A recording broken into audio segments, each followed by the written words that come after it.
The customer is God. That's a phrase that is often used in customer-oriented businesses. Gods like the 7 lucky people are very welcome, but there are many kinds of gods. Medicine, disease, poverty, and scattered paper. I thought this as I watched the scattered paper like gods making a fuss in front of me, saying that half-price stickers on packed sushi were a blessing. I'm Yoshioryo, a 36-year-old part-time housewife who moved to this town a few months ago. I live a comfortable life with my husband Makoto and our 2-year-old son, Shi. My husband Makoto is the hired manager of a certain supermarket. We moved here to help turn around the supermarket, which had poor sales. The store where my husband used to be the manager was on the verge of closing, but it has made a complete turnaround. He has turned the business around and sales are on the rise. That mineral was bought. By the way, I also started working part-time at the supermarket where my husband is the manager. I worked hard every day, and although it was hard, I was living a fulfilling life. But there was one thing that was bothering me. One day, as I was putting out the products in the morning as usual.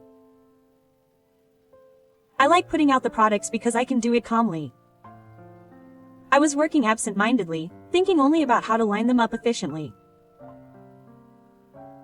Then, I heard a tap on my shoulder from behind. Hey, Kamiki-san, this sashimi is a bad color. Hurry up and put the half-price sticker on it. Wow, she's here again today. I was taken aback by the familiar voice. The person who called out to me was Sukata Mana, who comes to this supermarket every day.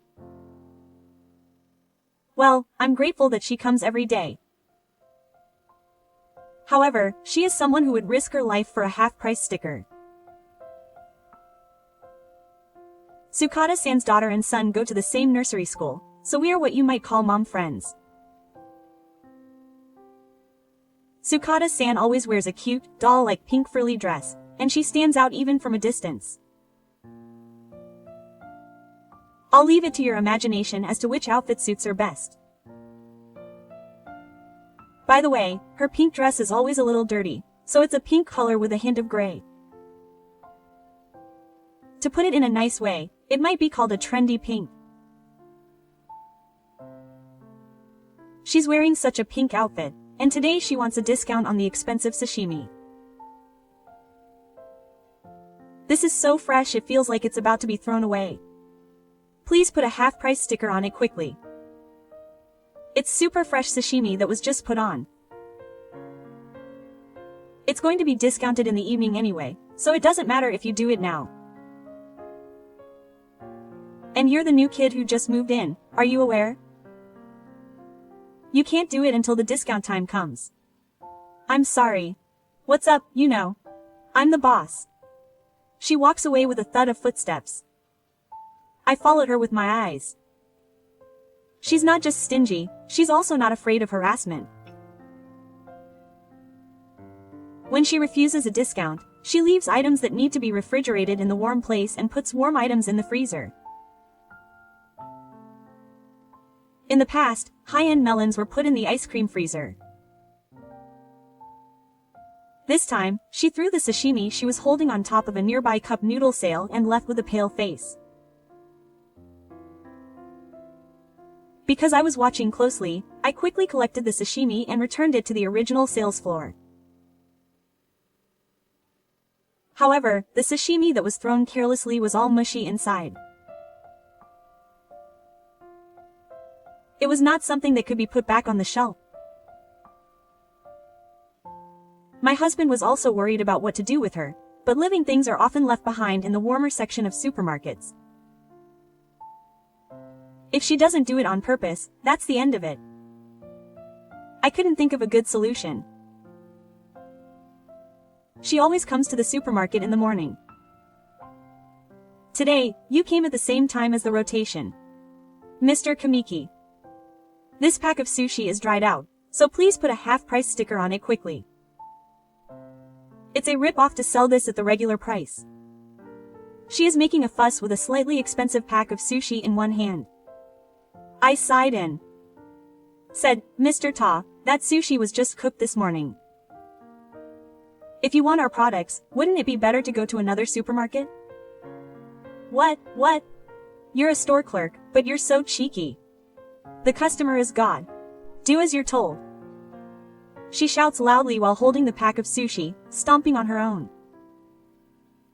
She also does whatever she wants, punching and kicking the freezer cases. The customers around me had various reactions. Some of them looked at me with a look of disbelief. Others were scared and walked away. Mr. Sukata, the discount will not be available until the time is up. Please leave today as it will be a nuisance to other customers. When I calmly said that, she said, What's this? You'll regret it, quote. The spirit threw the sushi pack into the ice cream freezer and left. I hurriedly retrieved it. But I felt bad about putting it back on the sales floor in front of so many people. I had no choice. I thought I'd make it my lunch, so I retreated to the backyard and put the sushi in the break room. I'll have them pay later. When I returned to the sales floor, the area around the entrance was in a state of chaos. I could hear the screams of part-time workers and customers. I hurried to the source of the commotion, thinking that it was not a Tago. Then, near the entrance, there was a person wearing a stick and screaming with a knife in one hand. I will take over as an employee of this store. From now on, if a customer asks you to, put a half-price sticker on it right away. If I don't follow the rules, I don't know what will happen. Please calm down. Doing this just for a half-price sticker. I see that my husband is fighting off the suspicious person. My husband is desperately underestimating the suspicious person. At most, a half-price sticker is a big difference. The suspicious person runs toward the frightened customers, swinging the knife he is holding wildly. Oh no! Customers scream. Hey, what are you doing? Sukata, please stop. The suspicious person is wearing a familiar pink frilly dress. Only Ta-san would wear something like that. It's not like hiding your head but not your ass. There's no point in hiding your face but not being able to buy clothes. Looking closely, the knife he is holding seems to have been bought at the 100 yen shop next door. I can see the sleeping tag and sticker still attached.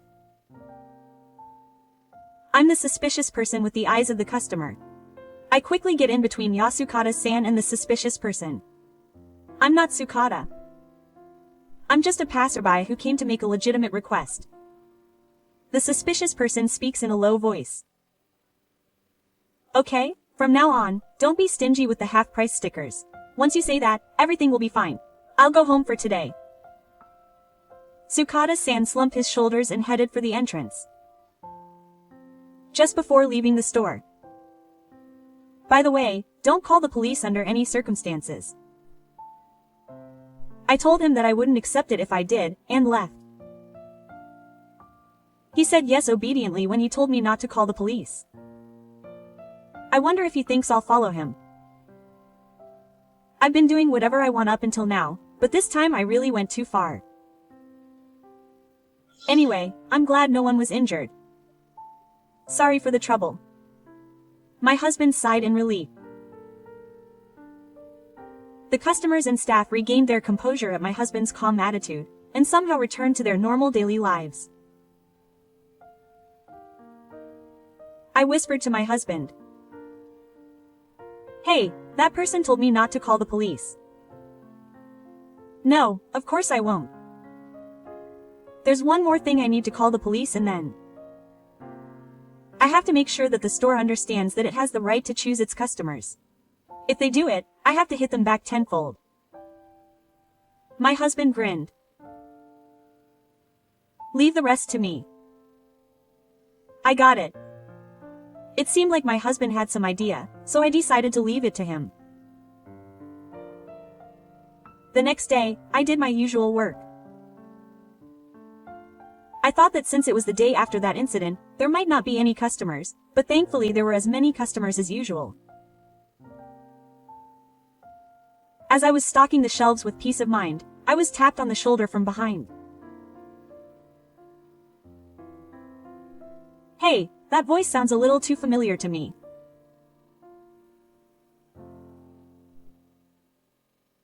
I put a half-price sticker on this sushi and turned around, and Sukata-san gave me a pack of sushi. What a mentality. She came to the supermarket where the robbery happened yesterday to shop again today. I was speechless when I met her, and Sukata-san pushed more sushi towards me. See, if you don't put a sticker on it right away when a customer asks you to, you'll get into trouble. I heard it from a mom friend who was shopping earlier.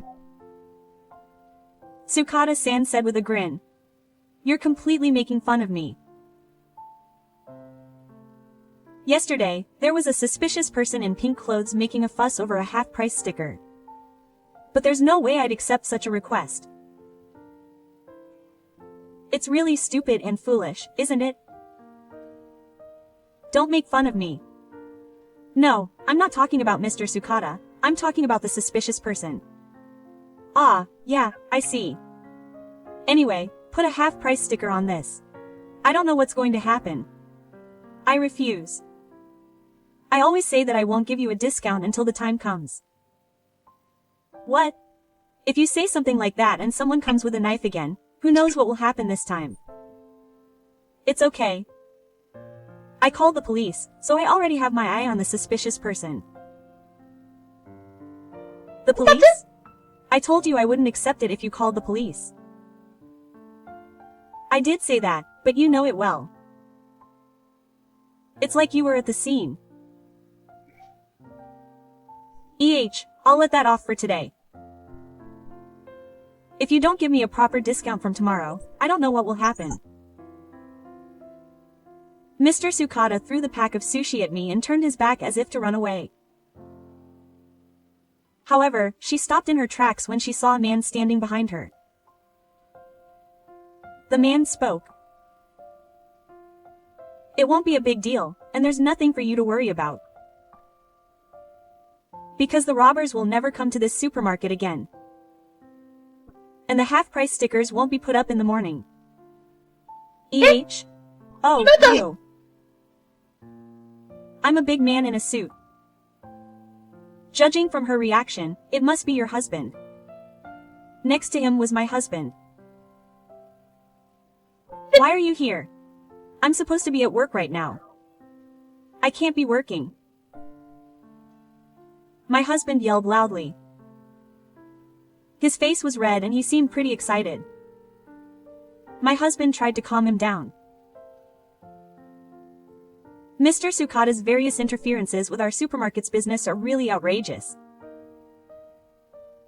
So I, the store manager, contacted your husband. Why are you connected to my husband? Mr. Sukata is the president of a food company, isn't he? Our supermarket has always been taken care of by Mr. Sukata's company, and we've had contact before. What's that? What do you mean? It's none of my business. The manager here is a good customer for our company. Her husband sat next to her as she said this. The manager had been keeping your previous nuisances a secret to save face. Do you know how surprised I was when I got a call saying you had committed a crime this time? What? I didn't do anything like shoplifting or anything like that. What the hell? It's outrageous that you even called the police. I want to sue you in an honorary grandchild race. Don't mess with me. Even though it was just a toy, you threatened someone with a knife. Her husband yelled at her, but Sukata-san didn't give in. That's not me, so there's no evidence. I have evidence. Her husband interrupted the heated exchange between the two. He showed the screen of his smartphone. The image quality was rough, but it showed the suspicious person leaving the supermarket, throwing away his mask and knife in the garbage dump behind the store, and leaving as if nothing had happened. Of course, we also have the face of the suspicious person. I'm afraid of illegal registration these days, so I even installed security cameras in the garbage dump. Mr. Sukata's husband confirmed that it was definitely Mr. Sukata's wife, so... Security cameras? That's not an invasion of privacy.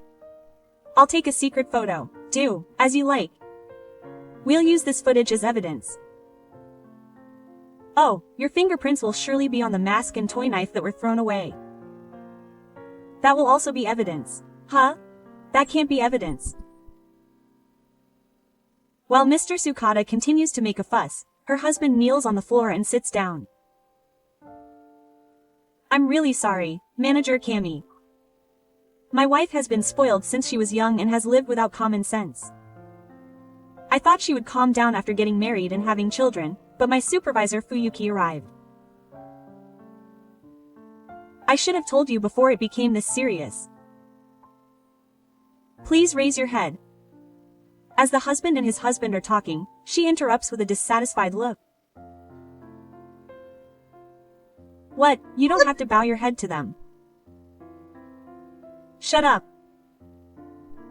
Besides this incident, you've been disrupting business many times before. Sukata-san had been acting rudely until just now, but she suddenly lost her momentum and started mumbling excuses.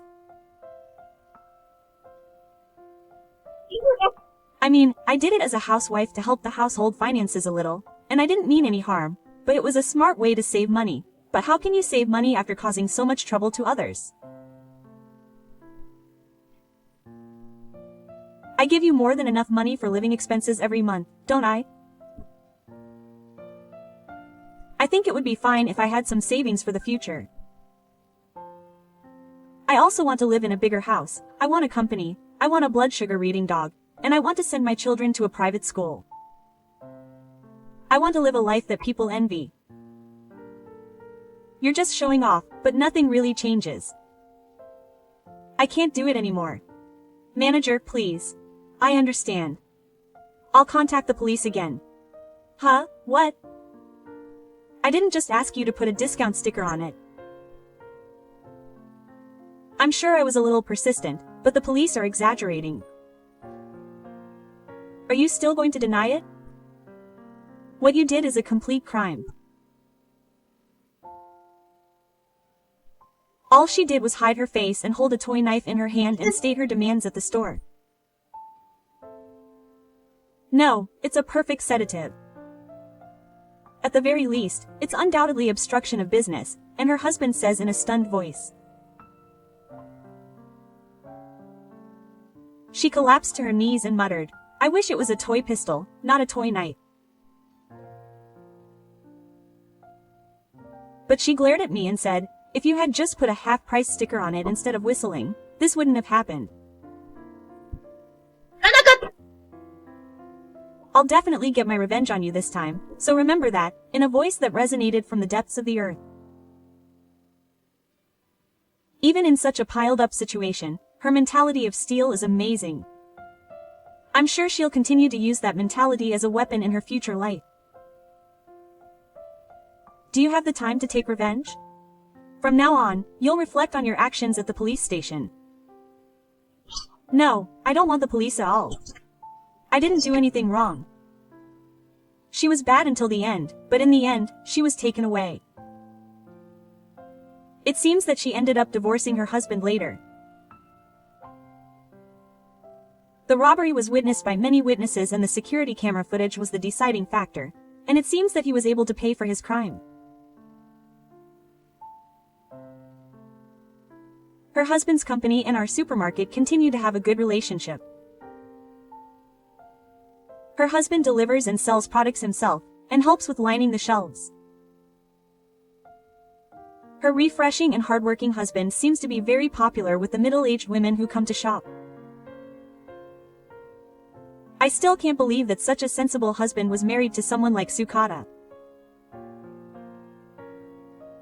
But you only learn things after you get married, and when you're dating, you can pretend to be someone else, so I'm sure she's that kind of person. When I go to pick up my son from nursery school, I always see him playing happily with Sukata's daughter. Sukata's daughter was a very good girl, even though she grew up with such a wife. It seems that Sukata was always thinking about himself and left his daughter to the nursery school or his parents' house. Thanks to that, his daughter has grown up to be a very polite and good girl without being influenced by his wife. Before my husband came, the supermarket was on the verge of collapse, but now it has recovered and has become a supermarket loved by the locals. In the future, we are planning to operate a mobile supermarket for elderly people who have difficulty going shopping. The head office has told us that we can return to our previous workplaces once the business has stabilized, but now we want to live here permanently. Seeing the smiles of the familiar faces who come to the store, my husband and I have truly fallen in love with this place.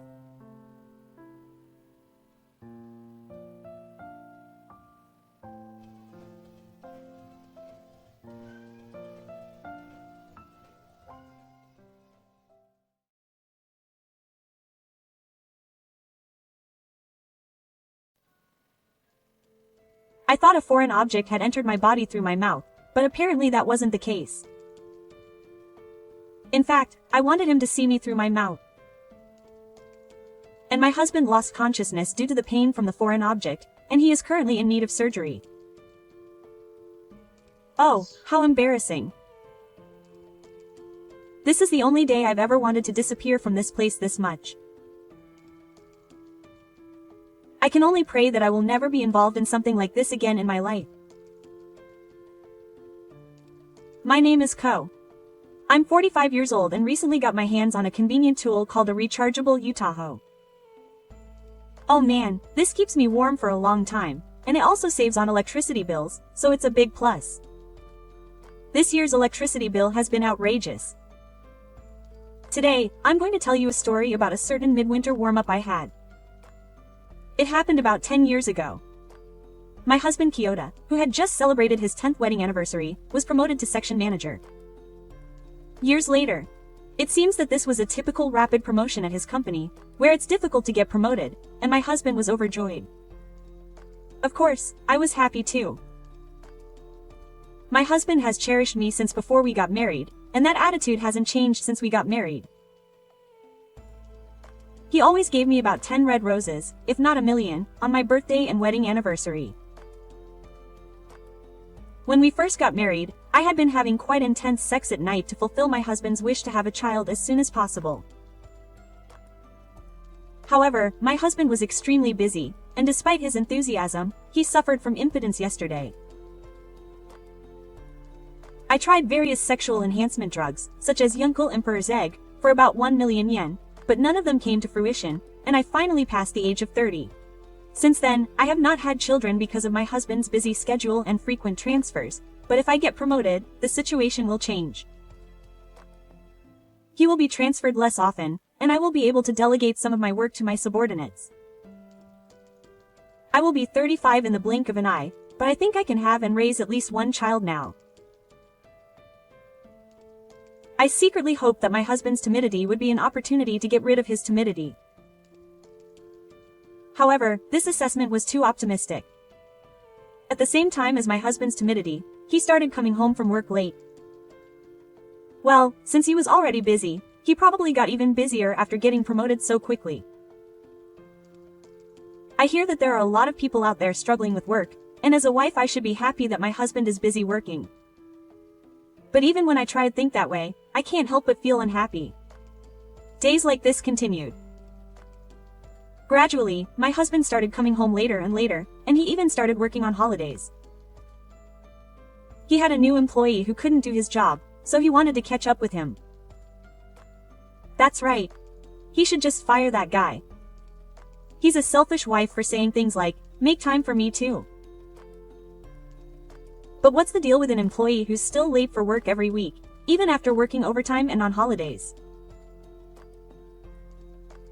I felt sorry for my husband, who was always asking for money, but gradually he started giving me curt answers when we talked.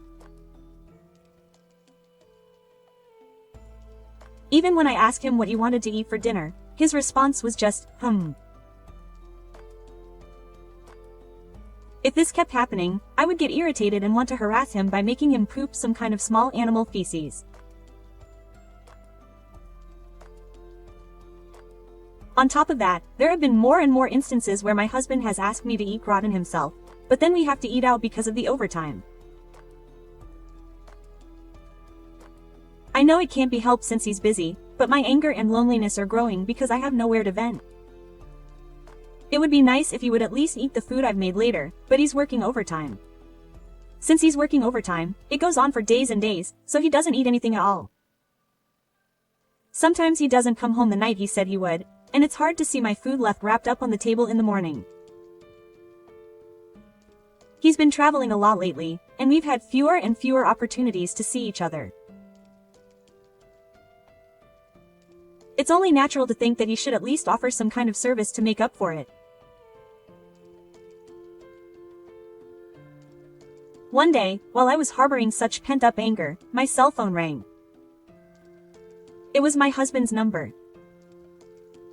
It's unusual for my husband to call me, let alone email me, while he's at work. I picked up the phone to see what was going on, and the person on the other end of the line introduced himself as a paramedic. To my surprise, he said my husband was being rushed to the hospital. He was being taken to a general hospital in Tokyo near his workplace, so they asked me to get ready and come to the hospital. My husband is supposed to be on a business trip to Fukui today, so where is he being transported from? From a hotel in Tokyo.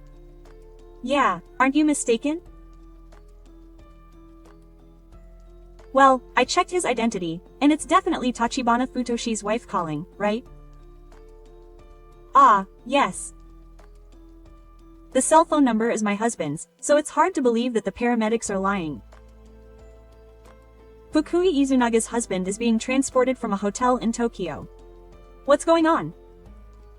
My mind is in complete chaos from the shock of my husband being transported and the incomprehensible situation. For now, I have no choice but to go to the hospital. I headed to the hospital in Tokyo where my husband was being transported, but when I arrived at the hospital, I was even more confused. The doctor told me that it was an emergency surgery and asked for my consent to the surgery.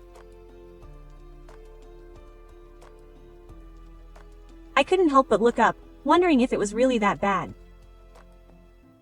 Then the doctor sighed softly and closed his eyes. What should I do?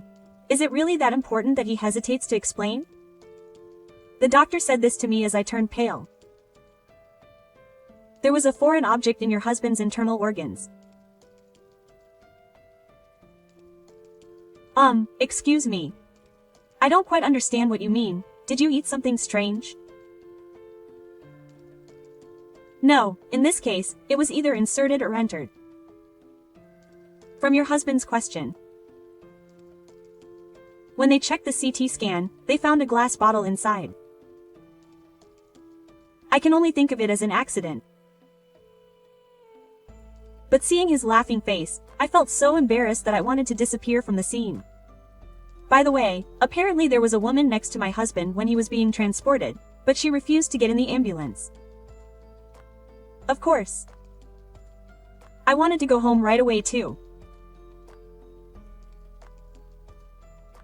When my husband woke up after the surgery, I greeted him with a bottle of Yunkel that the chief had given me and said good morning. Why? Oh, is this a hospital? Yes, it is. I came here after hearing that you had been transported from a hotel in Tokyo. I said that and waved the bottle of Yunkel from side to side with a smile. Oh, seriously? Sorry. I caused you trouble. It's okay, but what happened to the body fluids you were taking on a business trip? What happened to get this into your body? No, that's not right. That's not it. It stung when I fell asleep. Never mind those half-baked lies. I've already heard the circumstances of when you were taken to the hospital. You were with another woman. Oh, you're cheating on me, aren't you? My husband closed his eyes in silence at my question. A few seconds later. Yeah, that's right, he said, looking back at me with a defiant attitude. What's wrong? I'm the one who got promoted so quickly. Women are left alone. You'd be better off with a husband who's popular with men. Most women at 35 are already out of it. I don't find you sexy. You're just like Mom, I didn't realize it. You're also at fault. If you like me, you should have asked me properly. This guy says whatever he wants. My father was furious at my husband for acting like he wasn't at fault for cheating, even though he was sent to the hospital in such a pathetic state. Why do I have to be the one to get yelled at? Imagine for a moment how I felt as the wife of an embarrassed husband, having to wait in front of the operating room. At that moment, I had forgotten that my husband had been undergoing surgery just a few hours before. I instinctively picked up a nearby vase and almost threw it at him. That's right. If only his wife had kept the door closed, he might not have had to go through this. With those words, the doctor in charge appeared. It happens all the time. Even people who somehow end up with things in their anus don't want to tell you why. Is this just a natural reaction? He talks cheerfully, but my husband's face is already as red as a boiled child. He continues. The largest case of a foreign body I've seen was a water jelly. He came to the hospital after enduring it for about a week and his stomach was completely swollen. This is a severe blockage, so it's very dangerous. Please remember the teaching passed down through generations of doctors that the diameter of anus can be tolerated by an anal plug is that an Aronoman C bottle can be tolerated, but a large bottle is difficult. It seems that Will knows everything. Oh my, your face is red. You may not feel any pain now because of the anesthesia, but if you get excited, the wound in your stomach will open up and you will have to have surgery again. It will also put a strain on the man's private parts and make them useless. It seems that Master I just came to check on my husband, and that was all he said before he left with a laugh. My husband was dumbfounded by Will's explanation. Did you wrestle with the woman you were with? The woman pushed him and he sat down on the bedside table with force, and there was a bottle of Yunkel there, which got stuck in his anus and he lost consciousness from the shock. What's more, it seems that the woman who was with him hesitated a lot to call an ambulance, and if treatment had been delayed, it would have been life-threatening. It's a good thing it wasn't big. My husband's face turned blue. Or white. The way he groaned on the bed was as if he had burned out completely white, like the future. Huh? No, why don't we talk about it? I won't cheat on you anymore, so it's not that I won't, but that I won't be able to.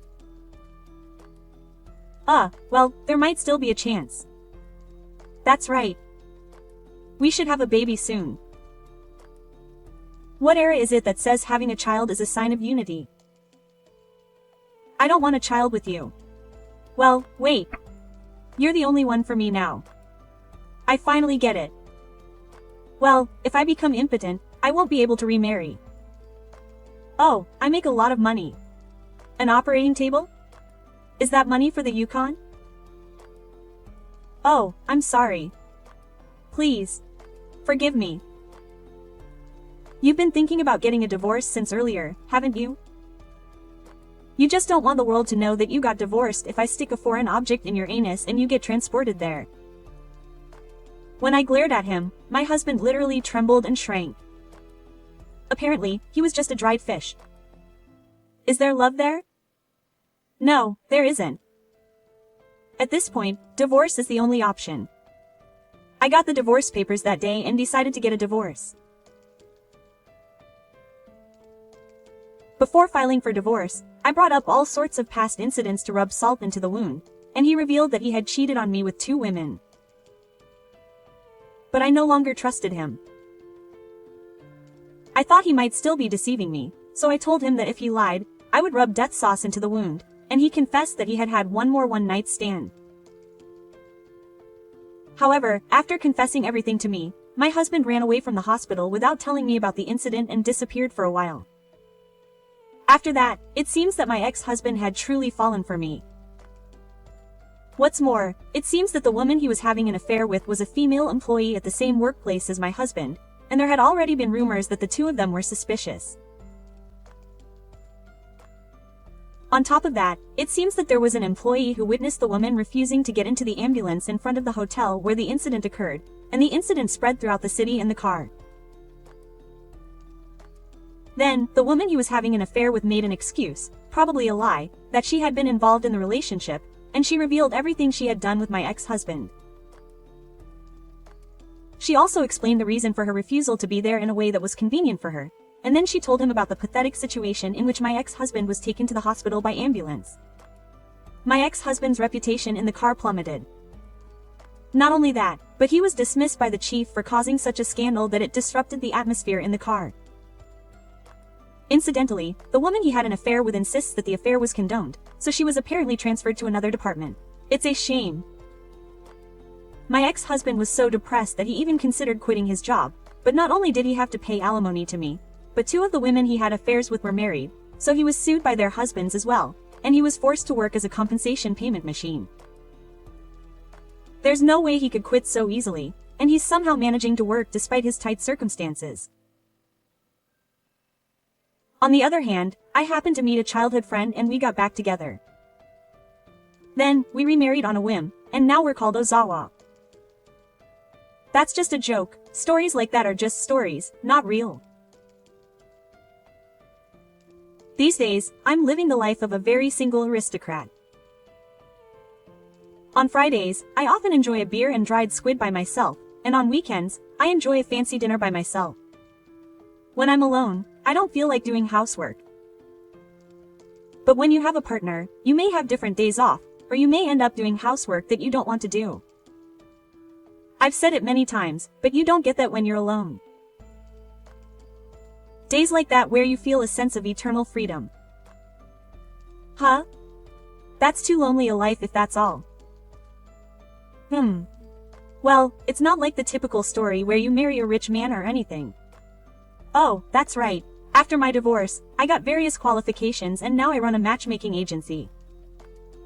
What are you saying? I'm passionate, but don't take matchmaking consultations.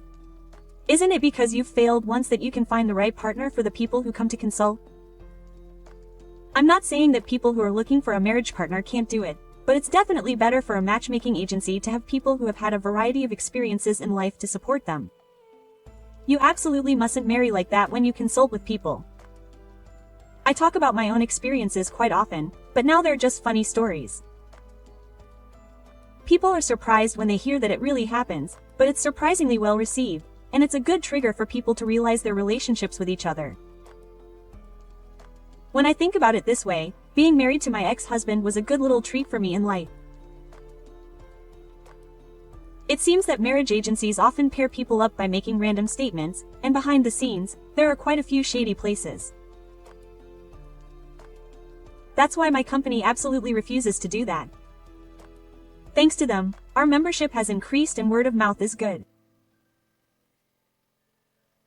Well, since we don't force people to get together, we don't have a ton of couples getting married like the big companies, so we're not a super famous agency, but the best thing is for the person to get married and live a happy life. Some people who come to the agency are swayed by their parents or what society thinks and don't really want to get married.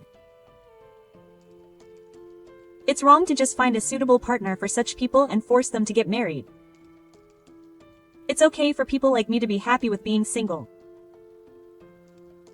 I hope to continue helping people find a suitable partner and find themselves in the future. Despite all the ups and downs, I was able to find a job change that allowed me to shine as myself, and I think divorce was a necessary experience in my life. It also gave me the vitality to talk about that time in a funny way. Life may seem difficult at first glance, but it's actually quite wonderful. Right after my divorce, I used to resent my life, but I don't feel that way anymore. Because I am proud of my life now and forever. Let's do our best to work hard so that our troubled clients can be happy today.「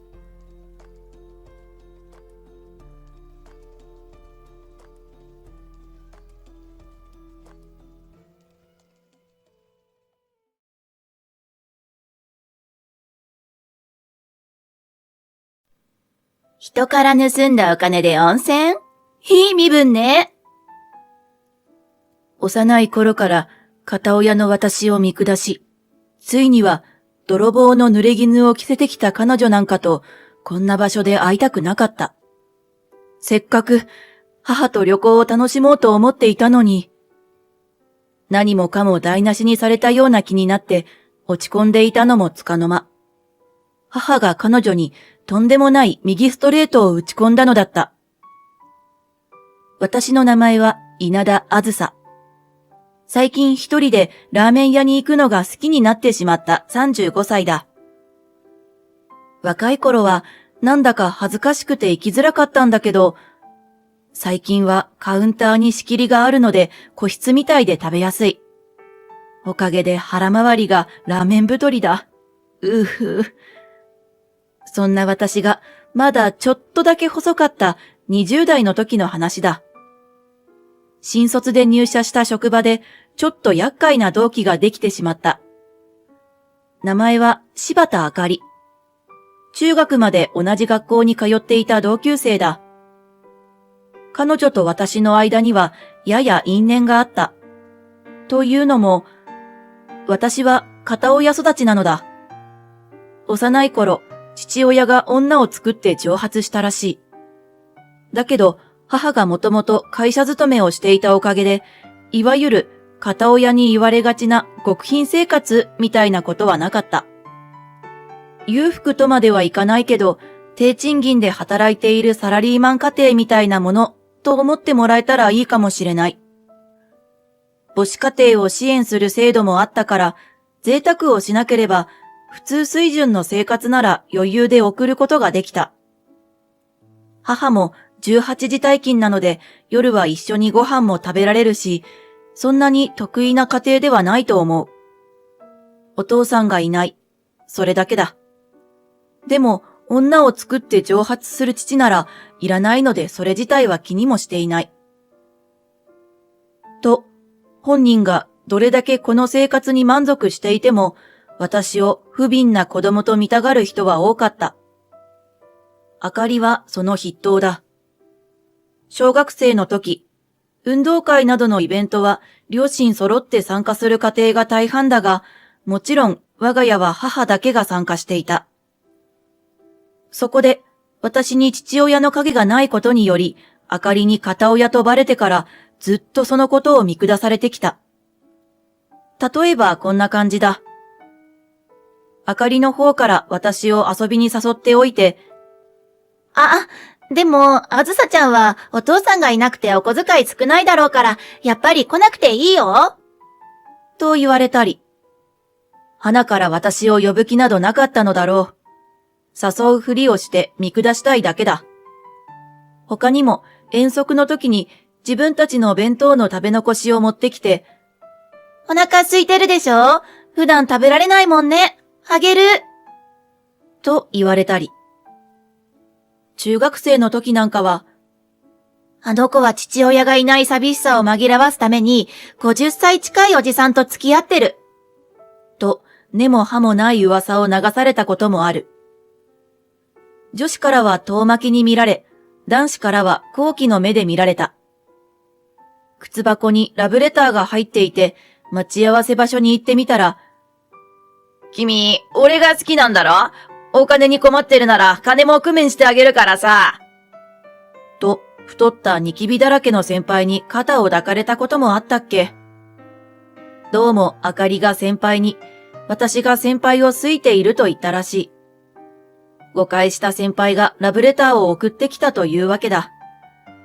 この先輩がまた面倒なことに、私が自分を好きだと思い込んで疑わないので、しばらくの間付きまとわれてしまい、非常に嫌な思いをした。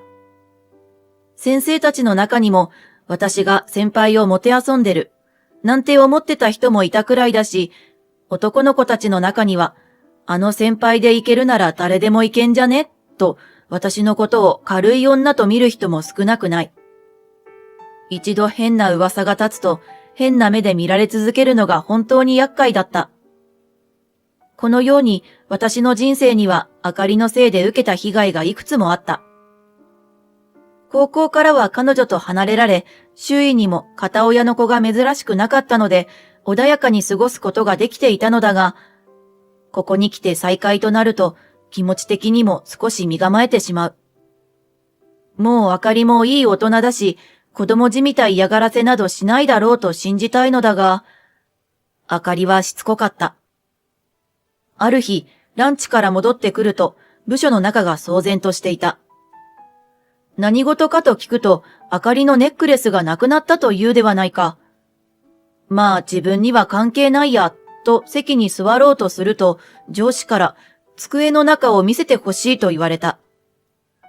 上司の隣には、あかりが怖い顔で立っている。上司曰く、みんなにも同じことを頼んで、引き出しのチェックをしているようなのだが、未だに出てこないらしい。単にあかりがなくしただけでしょ？大騒ぎしやがって、と思いながら引き出しを開けると、それ、私のネックレス！引き出しを開けてすぐの場所に、金色のチェーンとダイヤっぽいペンダントトップが見えた。私のものではないし、入れた記憶もない。私は何が何だかわからないのに、紛失した張本人のあかりは、あなたが取ったの？と私を責めた。はめられた。私は会議室で話を聞かれることになり、本当に盗んでないのか、とか、昼はどこにいたのか、などあれこれ聞かれた。もちろん私は盗んでいないし、昼は外にご飯を食べに行っていた。あかりのネックレスがいつ消えたかは知らないが、その前なら先輩と仕事をしていたのでアリバイだってある。第一、あかりはネックレスを何のために外していたのか。その時点で怪しいじゃないかと思ったが、上司にはあえて黙っておいた。今私があかりを悪く言うのはきっと悪手だろう。罪から逃れたくて相手を悪く言っているように見えるかもしれない。これまでのあかりと私の確執なんて、この会社の人は一切知らないのだから。何も言わず、素直に無実を訴えようと思った。結果、上司は信じてくれて無実を晴らすことができたのだが、これだけで終わらなかった。それから数ヶ月後、再び同じ状況下であかりが財布がなくなったと訴えた。新入社員が来るまでこんなことはなかったのに、とつぶやく人もいて、犯人は新入社員ではないかと思われていた。おまけに、前回引き出しの中からネックレスが出てきてしまった私は、無実なのに完全に容疑者扱いだ。そして今回もまた、同じように私の引き出しからあかりの財布が見つかってしまった。再び会議室に連れて行かれた私は、上司にはやむを得ず、あかりと私のこれまでの確執を話したが、分かってもらえたかはわからない。手応えはなかった。泥棒が自分のことを信用させようと適当なことを言っているのでは、という疑いの視線をはっきりと感じた。私が犯人と決めつけず、上司として公平に見ようという姿勢も感じられるだけまだマシだが。一方、社員たちは私を泥棒と決めつける人がほとんどだった。唯一何度か仕事を教えてくれた先輩だけは、そういう子じゃないはず、と信じてくれようとしていたようだが、あまりにも少数派だし、その先輩も私とは仕事以外で関わろうとしなくなった。無理もない。親しくすると物を取られるなんて噂も流れていたから。入社して半年、順調だった私の社員ライフは終わりを告げた。それからというもの、会社で嫌がらせを受けるようになった。すれ違いざまに泥棒と言われたり、早くやめてほしいと聞こえるように話されたり、同期には、あの子がいるせいで今年の新卒のイメージが悪いとも言われていた。反対に、あかりはあの一件からかわいそうな新入社員として認識されており、いつの間にか輪の中心人物だ。私が悪口を言われている姿を見て、これ見よがしに、あの子は片親なの。昔から苦労してたから、そんなひどいこと言わないであげて。お金に飢えてるのよ。と、フォローするふりをしてけなされることもしょっちゅうだ。片親に偏見のなかった人も、そこに泥棒の要素がプラスされることで、育ちが悪いとこうなるのね、というようになった。同じ片親だった先輩も、ああいう子のおかげで片親はって言われるのが迷惑だわ。あんなにひどいのは一部よ。と私を目の敵にしている。かろうじて仕事だけはできているが、周囲の状況は最悪だった。周りから向けられる白い目をなんとか必死に毎日耐えて、ようやくもらったボーナスで、私は母に温泉旅行をプレゼントした。過酷な環境でも退職せずに続けたのはこのためだ。絶対にボーナスが出たら母に親孝行をしようと決めていた。というのも、うちは確かに貧乏というほどではなかったのだが、代わりに母はずっと働いていた。私が風邪をひいたりすると会社を休まなければいけない。そうすると、有給が大切になってくるので、無駄な休みを取らないようにしていたのだ。お盆や年末年始に母方の実家へ帰省したりすることはあっても、家族旅行になんて行ったことがない。だからこそ、いつもと違う土地へ旅行に連れて行ってあげたかったのだ。この計画を母に伝えると、母は嬉しいと大喜びだった。絶対当日は楽しい旅行にしよう、と意気込んでいた。しかし、旅行先でとんでもない出来事が待っていた。迎えた旅行当日。旅館の廊下であかりと遭遇した。互いに目が合い、思わず顔がこわばる。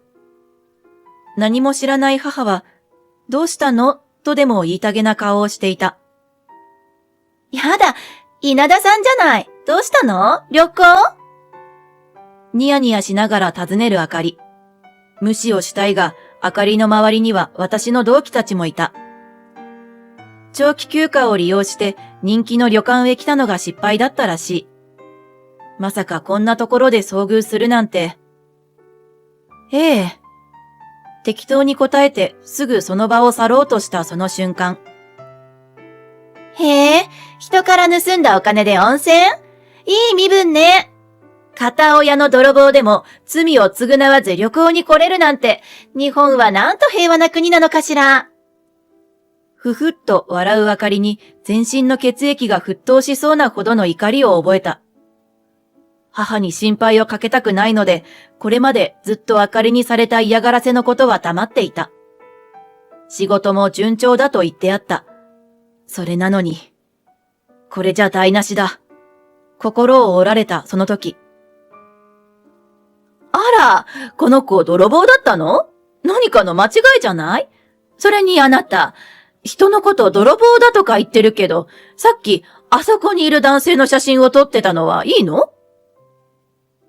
母は大声でそう言うと、ロビーの椅子でくつろいでいた男性を指さした。思わず男性もぎょっとした目でこちらを見る。何の話よ！と、あかりが声を荒げた。さっきあの男性のことを携帯で写真撮ってたじゃない。まあね、あの人はハンサムだもん。待ち受け画像にでもしたくなっちゃうかもしれないけど、本人に許可なく撮るのはダメよ。ニコニコ微笑みながら、あかりの痛いところをぐさぐさ刺していく母。あかりと一緒にいた同期たちも、そういえばあかり、チェックインの時、あの人のことかっこいいって騒いでたね。と、母の告発に信憑性を持たせ始めた。あかりの顔はどんどん青ざめ、同期たちは怪訝な顔であかりを見つめながら、それはちょっと、気持ち悪いからやめなよ。とドン引き状態だ。違うのよ。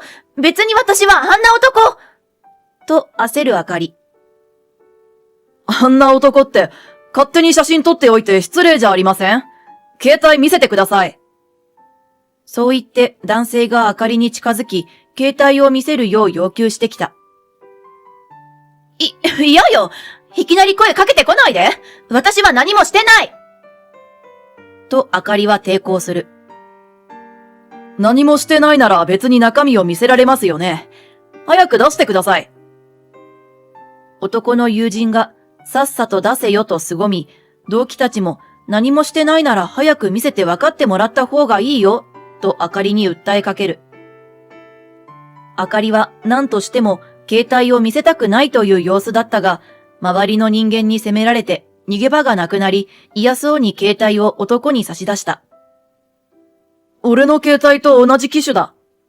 と言った男は慣れた手つきであかりの携帯の中身を漁る。写真フォルダの最新のところに男の隠し撮り写真が入っていた。しかし途中でブレてしまったのか、男性の写真はボケボケで、隣の決してイケメンではないふくよかな男性がバッチリ写っている状態だ。これには同期たちも、そっちが趣味なの？と白い目であかりを見つめ、自分が撮られていると思っていたイケメン男は勘違いに恥ずかしさが隠しきれなかったのか余計に激高した。やっぱり人の写真撮ってるじゃねえか！ふざけんな！警察行くぞ！怒るイケメン男とその友人。これには同期もドン引きを通り越して、せっかく旅行に来たのにあかりのせいで最悪！と怒りをあらわにしている。そんな中、空気を読まずに、うちの母が天然ボケ全開でこう言った。ねえ、五条さん。本当にうちの娘が泥棒をしたなら、被害者の方に謝らせたいと思うのだけれど、どなたか教えてくれる？と。すると、どうせあれもあかりの嘘だったんでしょ？今も稲田さんに突っかかってたし、稲田さんのこと嫌いなの？と、同期たちがあかりを責めた。今の隠し撮り騒動で、あかりは簡単に嘘をつくということと、たまたま遭遇した私にわざわざ嫌味を言うくらい嫌っていることが判明し、みんなあかりへの目線が変わったようだ。あかりは何も言えず黙っていた。もう母親に嫌味を言われている姿を見られたことだし、隠さなくてもいいか。娘が泥棒かもしれないと思い続ける方が母親も心配だろう。私は同期に向かって言った。私、見ての通り片親育ちなんですけど、昔からあかりにはそのことを笑われて嫌がらせを受けてきたんです。どういうこと？と同期たちは困惑した表情を浮かべる。私は改めて、これまであかりから受けた被害を簡単に話し、先日の泥棒騒ぎも冤罪だと説明した。それって、やっぱりあかりが自作自演したんでしょ？最低。と同期があかりを罵った。おかしいと思った。だって毎回稲田さん、外にランチに出てたもん。あかりは車内で食べてるのに、なんで物がなくなるんだろうと思ってたよ。と別の同期も言う。あかりは二人の同期に罵られ、みるみる顔を真っ赤にして涙目になった。悪かったよ。だからお願い、会社の人たちにはこれ以上言わないで。と私にすがるあかり。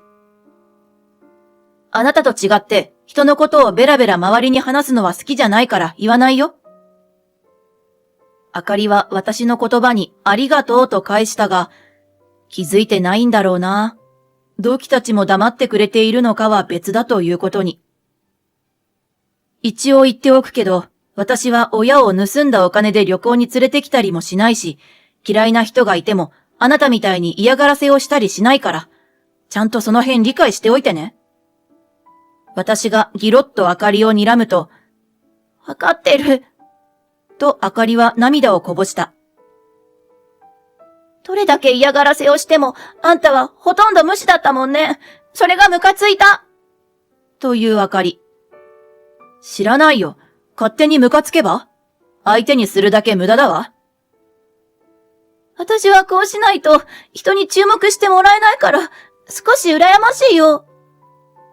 そう思うなら、もうちょっと中身を磨いて、人に注目されるような人間になればいいでしょ。人を見下して注目集めようっていうのが最低だし、短絡的よ。ピシャッと私が言い放つと、あかりは、まあ、その通りだね。と自虐的に笑っていた。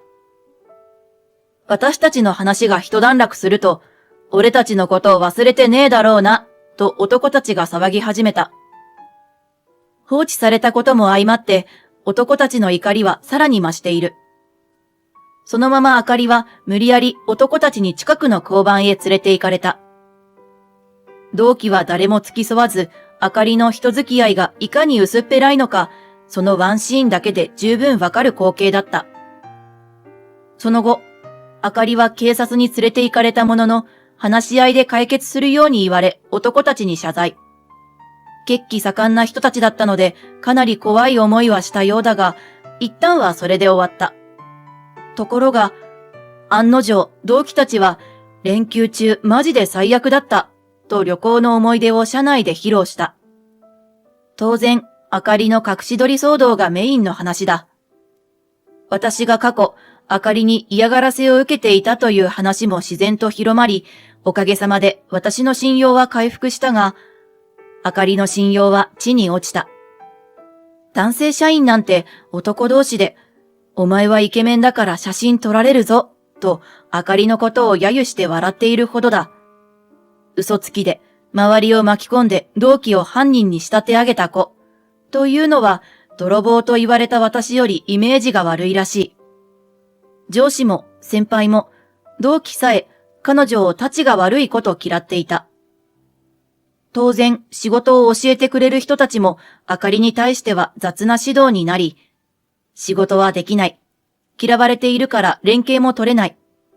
昇進も望めないあかりは、入社から3年目に退職していった。3年も勤めていたというのに、送別会もなく、色紙もなく、お疲れ様と声をかける者さえいなかった。まあ、自業自得だろう。一方、私と母はあの後、気を取り直して旅行を楽しんだ。その後もボーナスのたびにいろんな場所へ旅行に行っている。一昨年、私が結婚して子供を授かってからはどこにも行けてないが、子育てが落ち着いたら今度は私たち家族と母で旅行に行く予定だ。まあ母本人は孫と遊べたら何でもいいようで、孫がいればどこにいても天国よ。なんて言っていた。高齢の母が言う天国はシャレにならないので、やっぱり早いうちにたくさん旅行に連れて行こうと思う。次は母が行きたがっていた沖縄もいいな。子連れには厳しいかもしれないけど、幸い夫も子育て上手だし、まあなんとかなるだろう。子供の頃にはできなかったことを母や家族と一緒にこれからも楽しんでいきたい。日曜日の昼下がり、旅行のパンフレットを開きながら楽しい未来を思い描いた。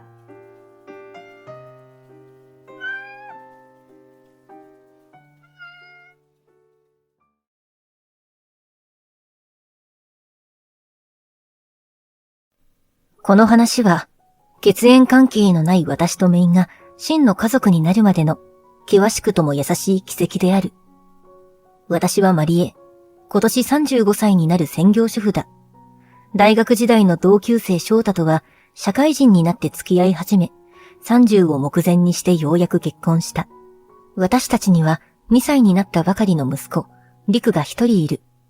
言葉はまだ拙いけれど、ハイハイより歩き出すのが先だったほど、好奇心旺盛な男の子で、毎日公園や児童館で懸命に駆け回っている。そろそろ高齢出産と呼ばれる年齢に入ったため、そろそろ2人目を考えないとね、と夫と相談している最中だった。夫は3人兄弟の真ん中で、3つずつ離れた兄と妹がいて、それぞれ家庭を築いている。義兄夫婦は1年前から子供を授かるための治療をしているそうだ。義兄の嫁は姉さん女房、共働きで身なりにも気を使う人なので、とても若々しく見える。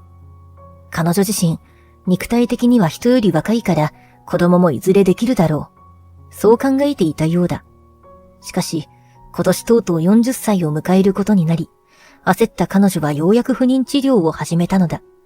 私と同い年の友人たちも治療に苦戦している。それを考えると、スタートの遅い義兄夫婦のことが心配だった。でも、共働きで貯めたお金もあるし、義兄嫁はオーガニック食材やヨガなど健康面にも気を使って生活している人なので、なんとかなるかもしれない。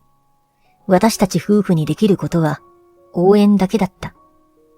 一方、義妹夫婦には5歳になる娘、ゆいがいた。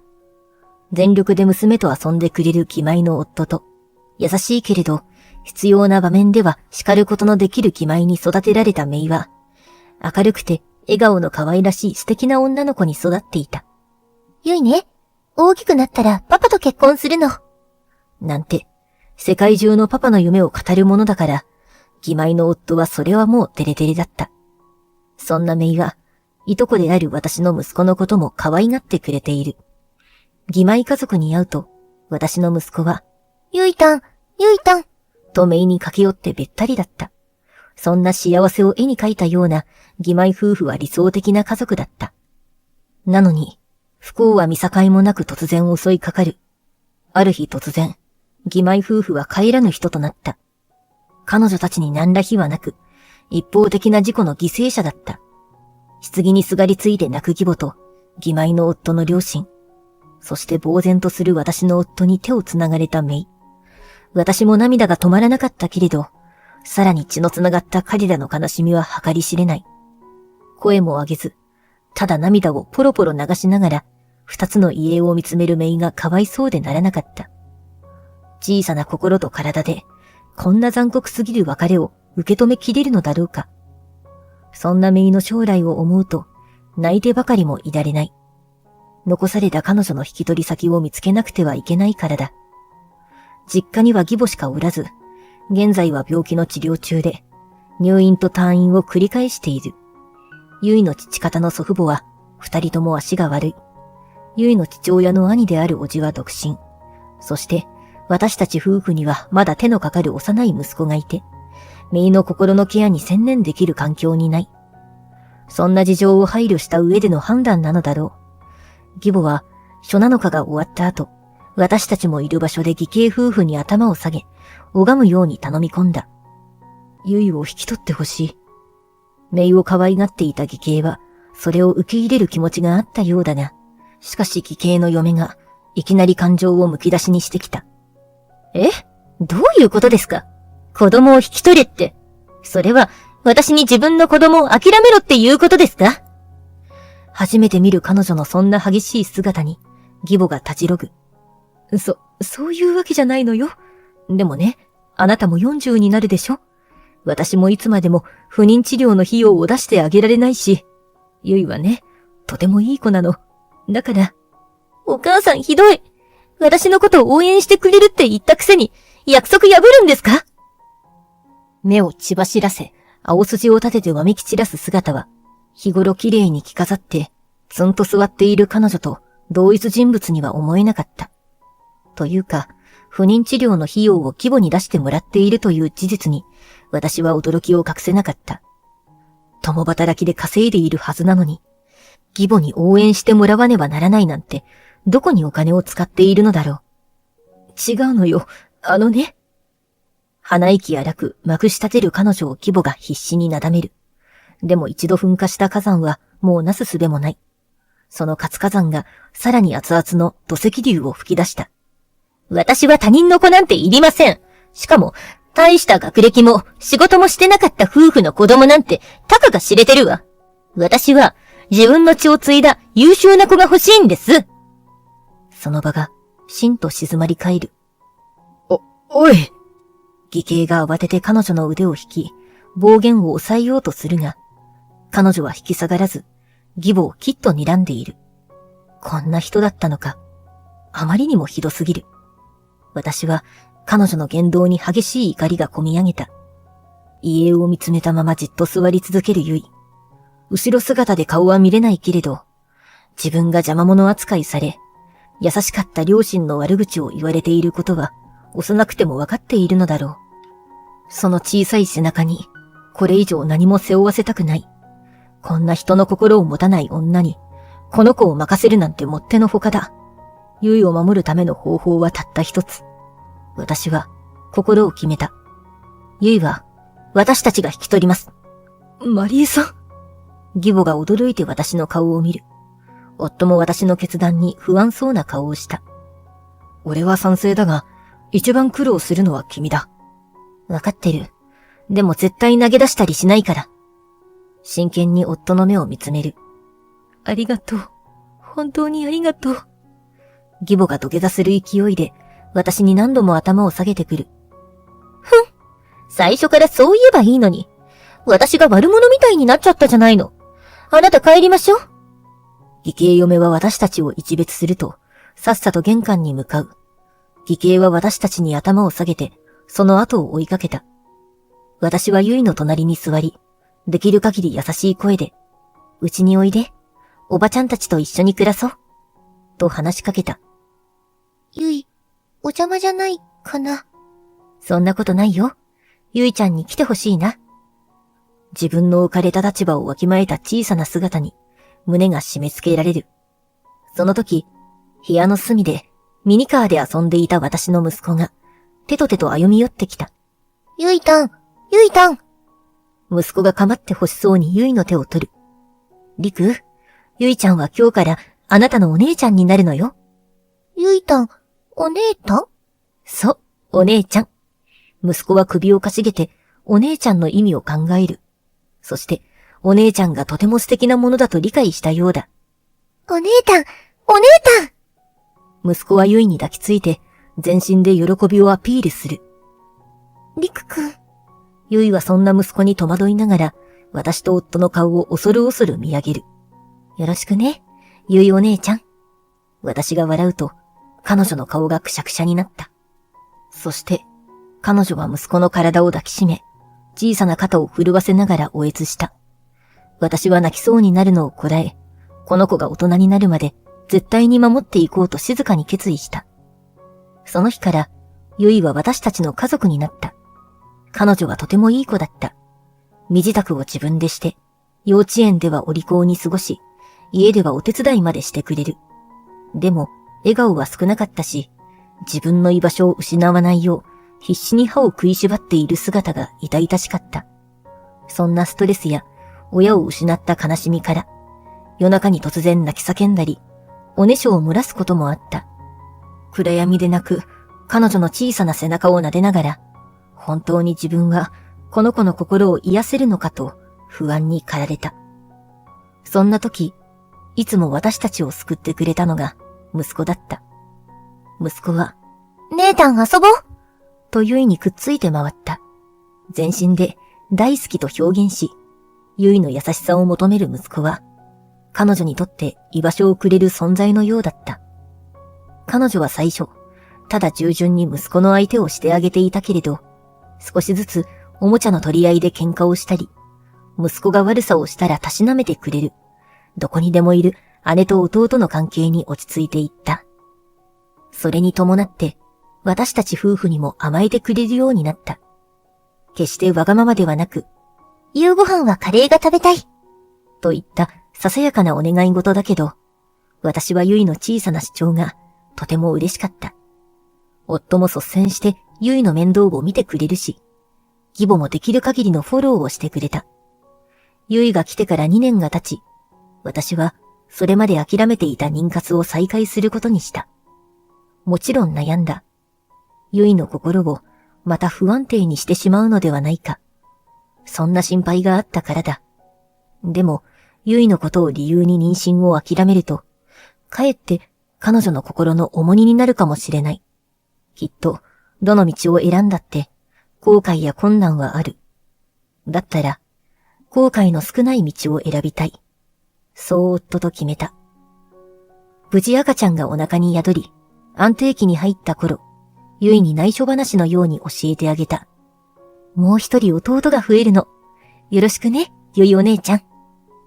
彼女は私の言葉に驚き、そして嬉しそうに私のお腹に寄り添ってくれた。そんな姿が愛しくて、私はゆいの頭を撫でながら、二人で赤ちゃんの名前を考えた。そんな穏やかな日常が続いていたある日、何の前触れもなく、義兄嫁が我が家にやってきた。悪魔の来襲だ。戸惑う私のお腹をちらりと見て、あからさまに顔をしかめる。やだ、本当に妊娠してやんの。私の妊娠のことはおそらく義母から聞いたのだろう。それをわざわざ確かめに来たのだろうか。血のつながらない子を引き取っておいて、よくもう一人産もうなんて思えるわね。常識なさすぎよ。あなたに育てられる子供がかわいそうだわ。いきなり喧嘩を売るその言い方に、さすがにカチンとくる。この2年間、全く接触がなかったのに、私たち家族の何を知っているんだ。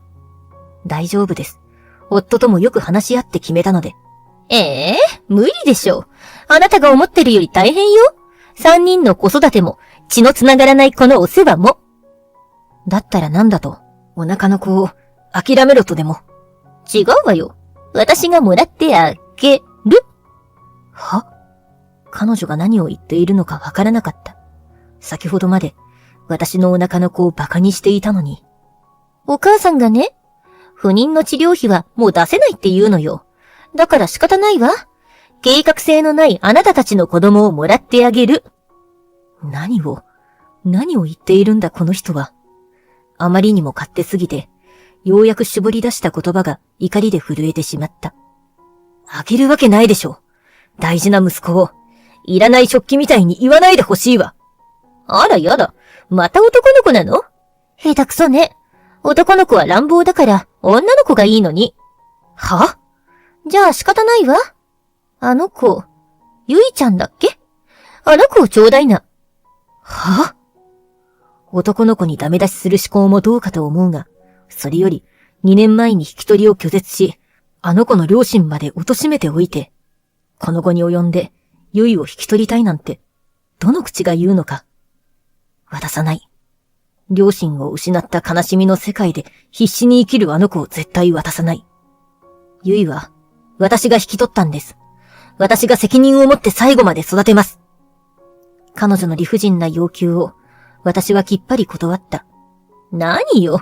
たった2年育てただけで母親面するわけ？実の母が泣くわよ。あの子が苦しんだ2年間をないがしろにして、子供を物みたいに考える人に渡すもんですか？ちょっと、3人もいるんだから、欲張らないで1人ちょうだいよ。誰が渡すか？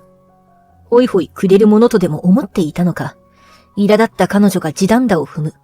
その時、インターホンが鳴った。同時にドアの向こうから男の人の声がする。義兄だ。おい、お前ここにいるんだろ！真っ赤だった顔を一気に青ざめさせた義兄嫁が、玄関ドアを勢いよく開けて走り去ってゆく。その体当たりを間一髪避けた義兄は、ごめん、事情は後で話すから。と言い、彼女の後を追いかけていった。残された私は、緊張の糸が切れたようにその場に座り込む。リビングに隠れていたゆいと息子が、恐る恐る私に近づいてきた。ゆいちゃん、りく。ママ、ゆいちゃんどこにも行かないよね。ずっとりくのお姉ちゃんだよね。息子が不安そうに私の顔を見上げる。当たり前でしょ？ゆいは家族なんだから。二人の頭を撫でると、ゆいが小さい口を開いた。私、ここにいていいの？2年前と同じセリフ。あの時は正直、同情で引き取った部分が大きかった。でも今は、精一杯生きる彼女は、私にとっても、本当の娘だ。そうね。ずっとこの家にいてほしいな。心の底からの気持ちを込めて、語りかける。泣きそうな顔をしていたゆいも、最高の笑顔で答えてくれた。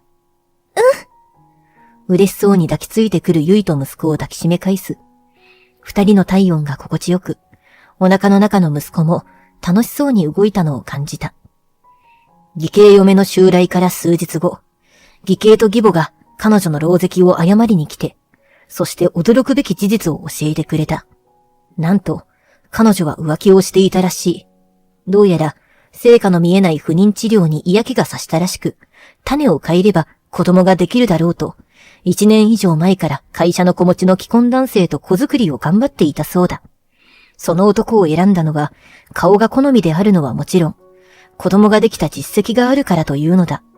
でも、そんな企みは実現するはずもなく、義兄に浮気もバレて、離婚を突きつけられ、慰謝料も請求されたらしい。慰謝料も離婚も逃れたい彼女は、子供さえいれば誰もが許してくれると思ったらしい。バカバカしくて呆れるけれど、パニック状態になった彼女はまともな思考ができなかったようだ。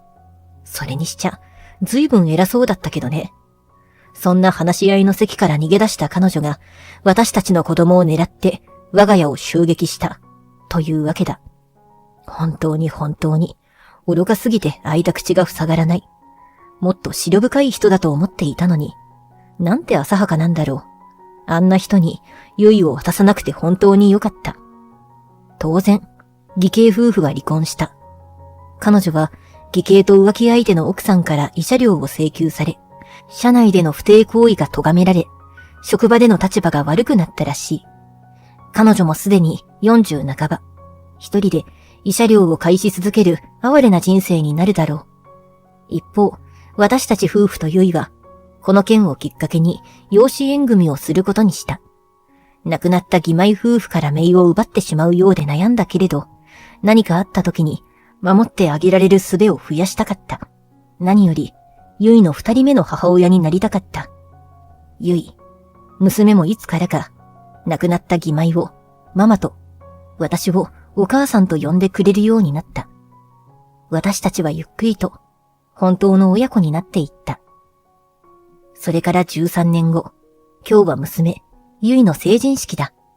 一生に一度の晴れの日に、娘は私が持っている赤い振袖を着たいと言ってくれた。遠慮せずに、今時の着物をレンタルしたらいいと提案したけれど、娘は、お母さんの着物がいいの、と固くなだった。娘は、今風に帯と小物で可愛らしくアレンジして、私の振袖を着こなした。娘と成人式会場に向かう道すがら、散歩中の知らない人に声をかけられる。成人式なのね。とても綺麗よ。お母さんにそっくりね。私たちは思わず顔を見合わせて、小さく笑った。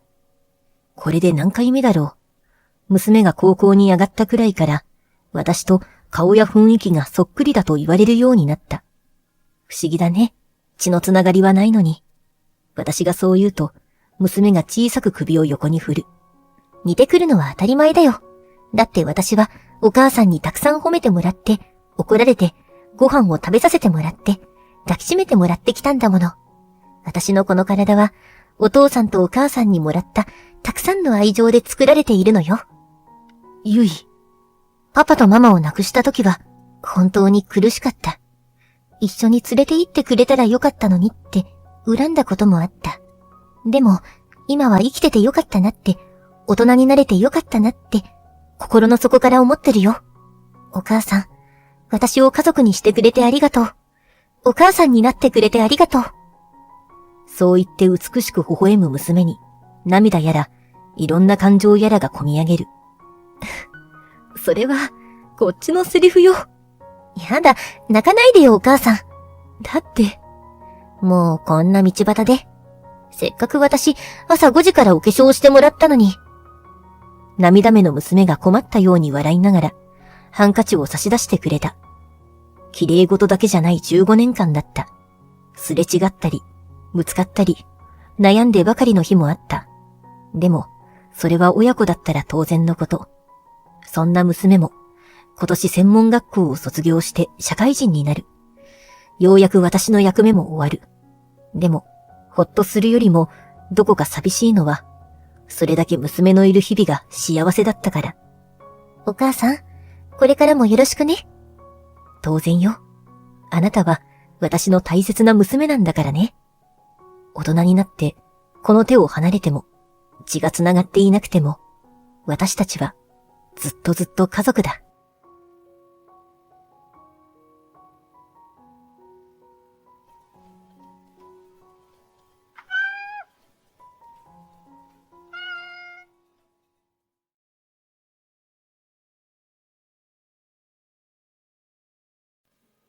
母が親戚の子を預かってきた。年の離れた妹ができたような気分だ。痩せすぎだからたくさん食べてね。と思ったら、この子まだ小さいのにお料理できるの？ちょっと待って、それ雑草でしょ？鍋に入れるの？何事？当たり前のように雑草を食べようとする幼子。そこまで追いやったのは誰？育ち盛りなのにどうしてくれる？許さない。私の名前はエリ。33歳、会社員。専業主婦の母と、もうすぐ定年だが、まだまだ元気な父と3人暮らし。両親の性格は、よく言えば温厚、悪く言えば大雑把で楽観的。家族仲は良好だ。ある日、仕事から帰ると、茶の間に見知らぬ子供が座っていた。母はその子の隣でお茶を飲んでいる。あら、お帰り。という母と、うつむいたままの幼い女の子。私は、この子誰？と聞く。母は自己紹介を促したが、女の子は首を振って拒否した。エリの、はとこの子供なのよ。はとこ？はとこの子？え？親戚よ。それはそうだろうけど、そういうことではない。で、この子どうしたの？しばらく預かったの。は？どこでそうなったの？はとこが親戚の会社で働いてる親戚だからつながりがあって、ややこしい。とりあえず縁あってということか。母が言うに、この女の子は15年ほど前まで親戚の集まりに来ていたはとこのケンちゃんの子で6歳だという。そういえばそんな名前のはとこいたような気がする。記憶はおぼろげだが同じくらいの年齢で結構やんちゃな男の子だった。奥さんが体調を崩して入院し、本人は仕事が忙しく、この子のお世話ができない。預け先が見つからず、会社のつながりで親戚に声をかけたそうだ。会ったこともないが、久しぶりに幼い子供と触れ合えると喜んだ母は、二つ返事で引き受けた。ほんと、こういうところがおおらかというか、適当というか。この子のためにお菓子やジュースやもろもろ必要なものを買いに行くので、私に面倒を見ておいてほしいという。いいけど、何か注意することはある？全部お任せしますって。アレルギーはある？ないって。わかった。今日は久しぶりに唐揚げたくさんあげようっと。カレーもいいわね。母は楽しそうに買い物へ出かけていった。疑問に思ったのだが、この子ほとんど手ぶらで来たんじゃないか？荷物が見当たらない。よその家にお世話になるのに何も持たずに来るなんてことあるだろうか。いや、母親が入院して父親が多忙だったら仕方ないか。もう預かってしまったんだから仕方ない。どうせなら楽しく過ごしてもらおう。私は女の子の正面に座った。名前なんて言うの？ゆあ。ゆあ？私はエリよ。お姉ちゃんって呼んで。万が一おばさんと呼ばれる前に先手を打っておく。まだ私はお姉ちゃんでいたい。幼稚園はお休みしてるの？幼稚園行ってない。前は行ってたけど。まあ、そんな子もいるだろう。その家の事情や考え方があるし、珍しいことではないか。それにしても、サイズの小さなトレーナーと半ズボンはボロボロ。髪もボサボサ。しかも痩せすぎ。最近の若い子は細けりゃ可愛いと勘違いしてるけど、私は断然健康的な方がいいと思う。しっかり食べて運動して、たっぷり寝て元気に過ごす。そう、元気があれば何でもできる。ということで、私はお菓子を差し出した。夕食の前だが、お構いなしにカロリーをとってもう少し太るがいい。女の子はただそれを見つめている。食べていいよ。と言っても見ているだけだ。苦手なお菓子だった？無言で首を振るので、私はもどかしくなって、いただきますって言って食べて。食べないならそう言って。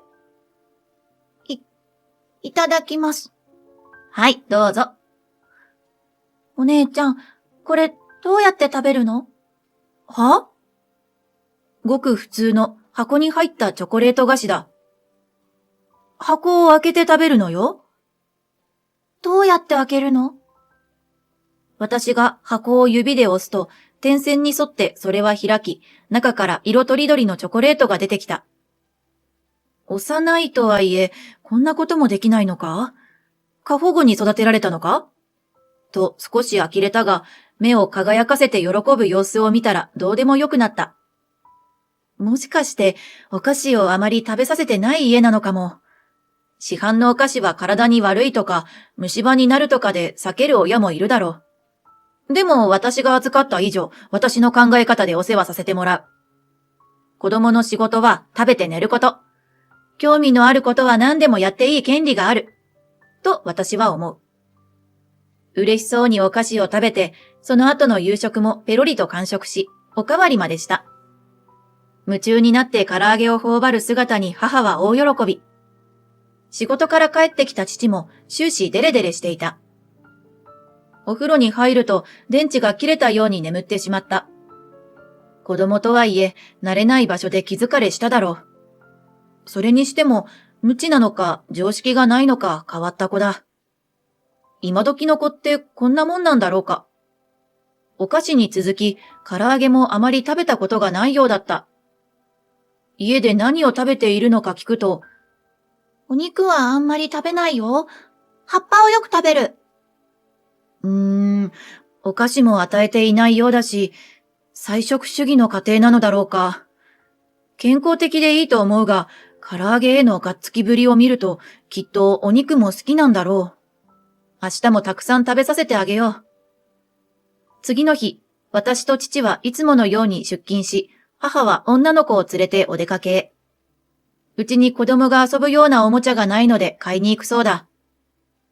きっと母のことだから、あれこれ大量に買って帰ってくるだろう。いつまで預かるのかわからないのに。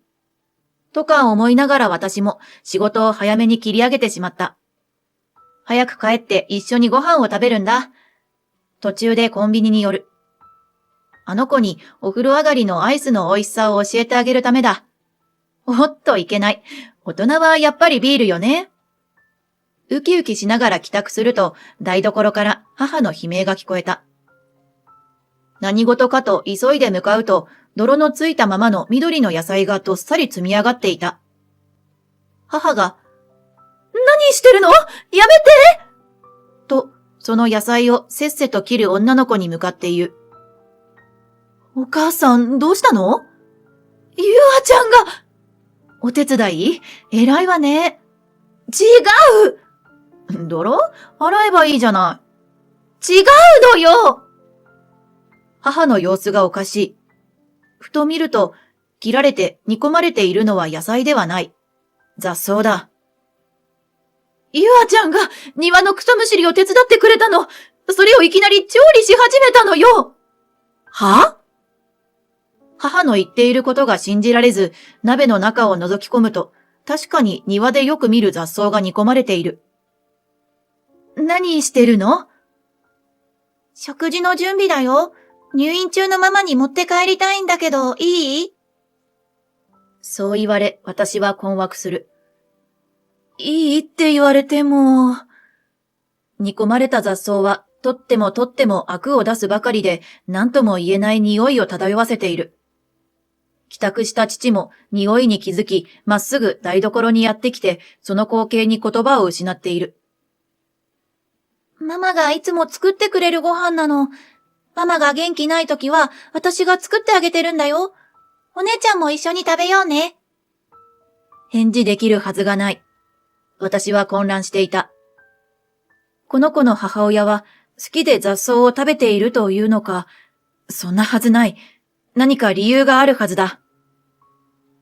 ゆあ、火を止めてこっちにおいで。私は詳しく話を聞くことにした。すると、信じがたい驚愕の事実が分かった。父親は仕事はしているが家にあまり帰ってこない。他にも住む家があるようだ。酒とギャンブル好きで家にお金を入れていない。母親はもともと元気な人だったが、働きすぎて体調を崩し、今では長時間働けず入退院を繰り返している。ということだった。私も両親もはっきり言って信じられなかった。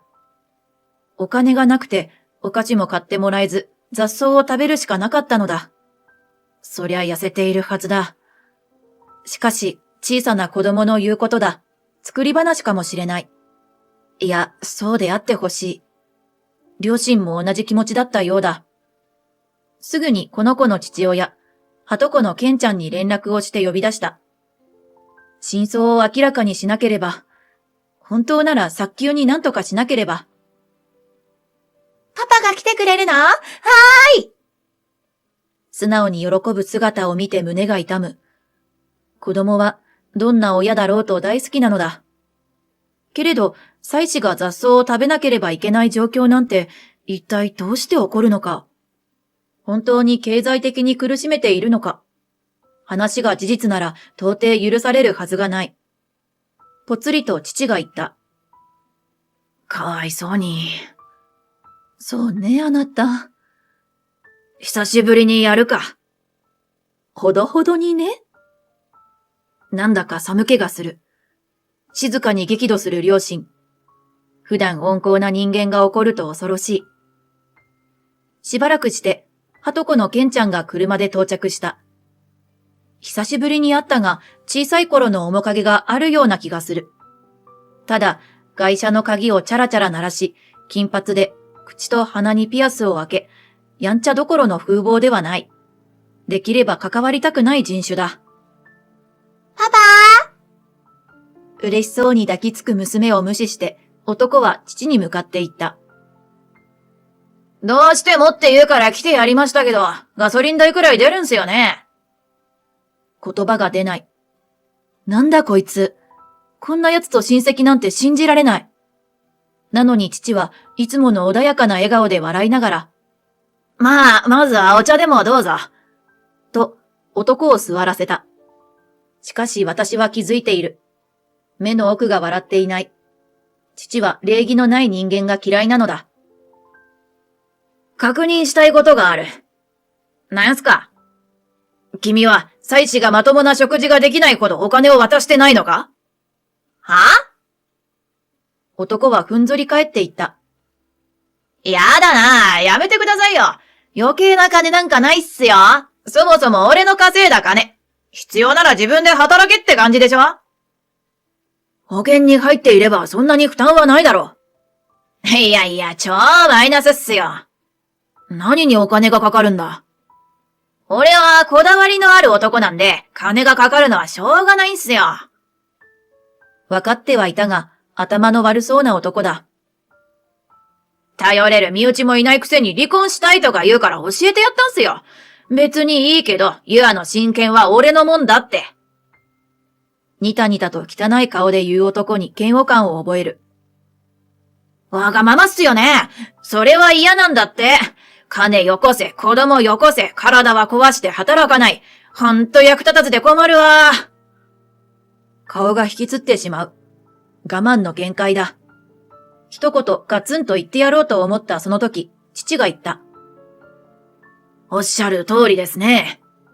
だろ？お気持ちわかります。なあ。出た。長年会社のお客様相談室で鍛えた父の話術。あまりにも巧みなそれは誰もの心に残り、再指名されてしまうので、今は緊急事態以外対応しないらしい。どんなに激怒しているクレーマーも、父にかかればいつの間にか諭され、最後は自分の行いを恥じて、かえって申し訳ありませんでしたと謝罪するという。通称、爆発物処理班。こんな男にスキルを発動するとは父も本気だ。しかし、大切な妻子がいるからこそ仕事にも精が出るんじゃないかね。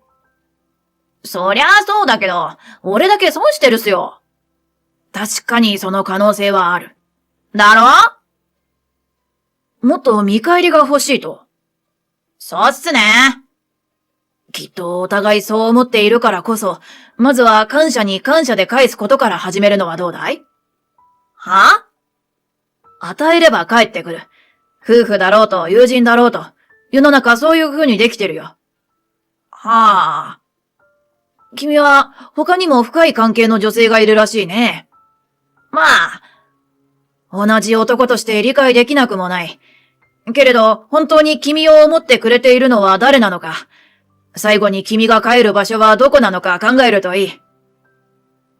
父が説教モードに入ったが、男は素直に聞いている。菩薩のような眼差しと落ち着いた口調にすっかりペースを取られている。君は普段食事はどんなものを？ラーメンとか牛丼とか外食っすね。妻子が何を食べているか知っているかい？さあ、あいつの作る料理は味が薄くてまずいんで、俺の口に合わなくて。健康を考えれば理想的だけどね。俺まだ若いんで、そういうのいいっす。さすがの父も、久しぶりの爆発物処理に手こずっている。そういえば、夕食の時間に呼び出して申し訳なかったね。おっと、ここで助っ人を投入するようだ。用意できてますよ。見事な連携プレー。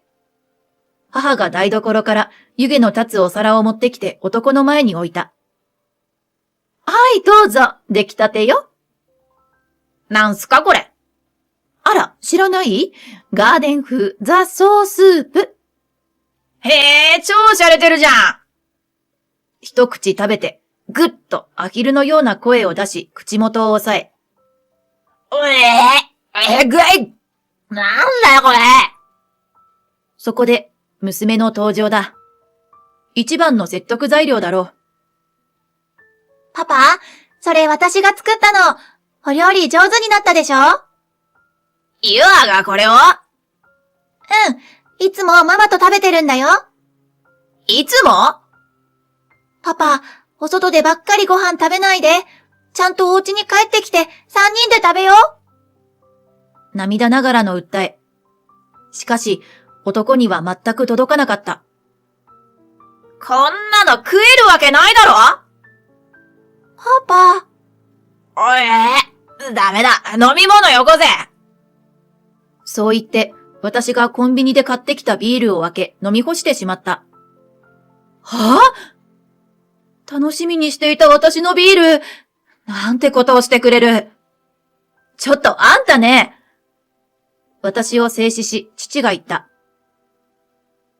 当人同士の気持ちは大前提にあるとしても、君のやっていることは離婚理由になると思うが、どうかね。すると男は鼻で笑い言った。あいつはどうせ俺から離れないっすよ。ユアもパパのこと好きだもんな。ママとパパと3人がいいよな。そんな言い方をしたら、うなずくしかないだろう。子供を利用するなんて本当に性格の悪い男だ。私は言った。ユア、雑草スープこれからもずっと食べたい？考え込んで黙ってしまった。でも、それが現実なのだ。何も変わらないままなら雑草を食べ続けることになる。おい、やめろよ。ユア困ってるだろ？あんたは黙ってなさい。話してるのは私よ。なんだと？ユア、もう作らなくていいんだよ。それを聞くと泣き出してしまった。あんたは雑草なんかもう嫌だよ。美味しくないよ。食べたくないよ。この子がどんなに我慢して、どんなに頑張ってきたかを想像すると、胸が締め付けられる。私は小さな体をしっかり抱きしめて、もう食べなくていいんだよ。きっとユアのママも雑草スープのせいで体調を崩してるだけだよ。ママが退院したら、みんなで一緒にこの家でご飯食べていい？それを聞いた両親は声を揃えて、もちろんと答えた。ユアもママもゆっくり休んで美味しいものを食べようね。お菓子も唐揚げも。あ！そこまで言って買ってきたアイスの存在を思い出した。ビールと一緒に袋に入れたままだ。カップのアイスなので大惨事は免れたが、すっかり溶けてしまった。男はふてくされた態度だ。おいおい、俺はこの家で飯食う理由なんかないからな。絶対にお断りだ。私は言った。あんたに食べさせるものなんかないけど、ユアのママだけに決まってるでしょ。なんだと？俺の嫁を勝手に連れ出すんじゃねえよ。自分は家に帰りもしないくせに何言ってんだか。じゃあ帰るよ。言われた通り帰ればいいんだろ。こんなところにいられるか。立ち上がった男に子供が寂しそうに言った。パパ、一緒にご飯食べないの？それを聞き一瞬立ち止まる。こんな男でも決して子供は見捨てないし裏切らない。無償の愛をくれるのだ。それなのにこの男は。パパのことが一番好きなら、ユアはママと一緒に今まで通り暮らしてろ。わかったら返事をしろ。最低。父親の資格なんかない。その鼻の牛みたいなピアスを引きちぎってやろうかと思った瞬間。私、パパよりママの方が好き。え？最低男の間抜けな顔。そりゃそうだ。この場合、二択なら当然の答えだろう。ママには元気になってほしいから、一緒にこの家でご飯食べて待ってるね。え？パパも、もう少し頑張って働いて、そろそろママにお金を渡してあげてね。え？これはさすがに笑ってしまった。男として情けないし恥ずかしい。ふざけんな！顔を真っ赤にした男はそのまま出て行ってしまった。大きな音で車を吹かす音がする。近所迷惑だ。母が誰かに電話をかけている。ええ、そうです。飲酒運転です。すぐに取り締まりをお願いします。もうすっかり暗かったが、私たちはコンビニまで手をつないで歩いた。溶けてしまったアイスと飲まれてしまったビールを買うためだ。途中、派手な外車がパトカーに捕まっていたけど、一体どうしたって言うんだろう。関係ないからいいけど。アイスが溶けないうちに早く帰ろう。きっと母がカレーを作って待っている。半年後、両親の根回しにより、親族の隅から隅までに縁を切られた鳩子のケンちゃんは、ことの重大さに気づいたのだろう。頭を下げにやってきた。そりゃそうだ。自分が親戚の会社で働いていることを少しでも思い出せていれば、あんな態度取れるはずがなかった。やっぱり頭の悪い男だった。飲酒運転のせいで信用をなくし、仕事はもちろん、友達付き合いにまで影響が出て困り果てているらしい。深々と頭を下げる男に向かって父は、こんな軽い頭を下げたくらいで何が許されると。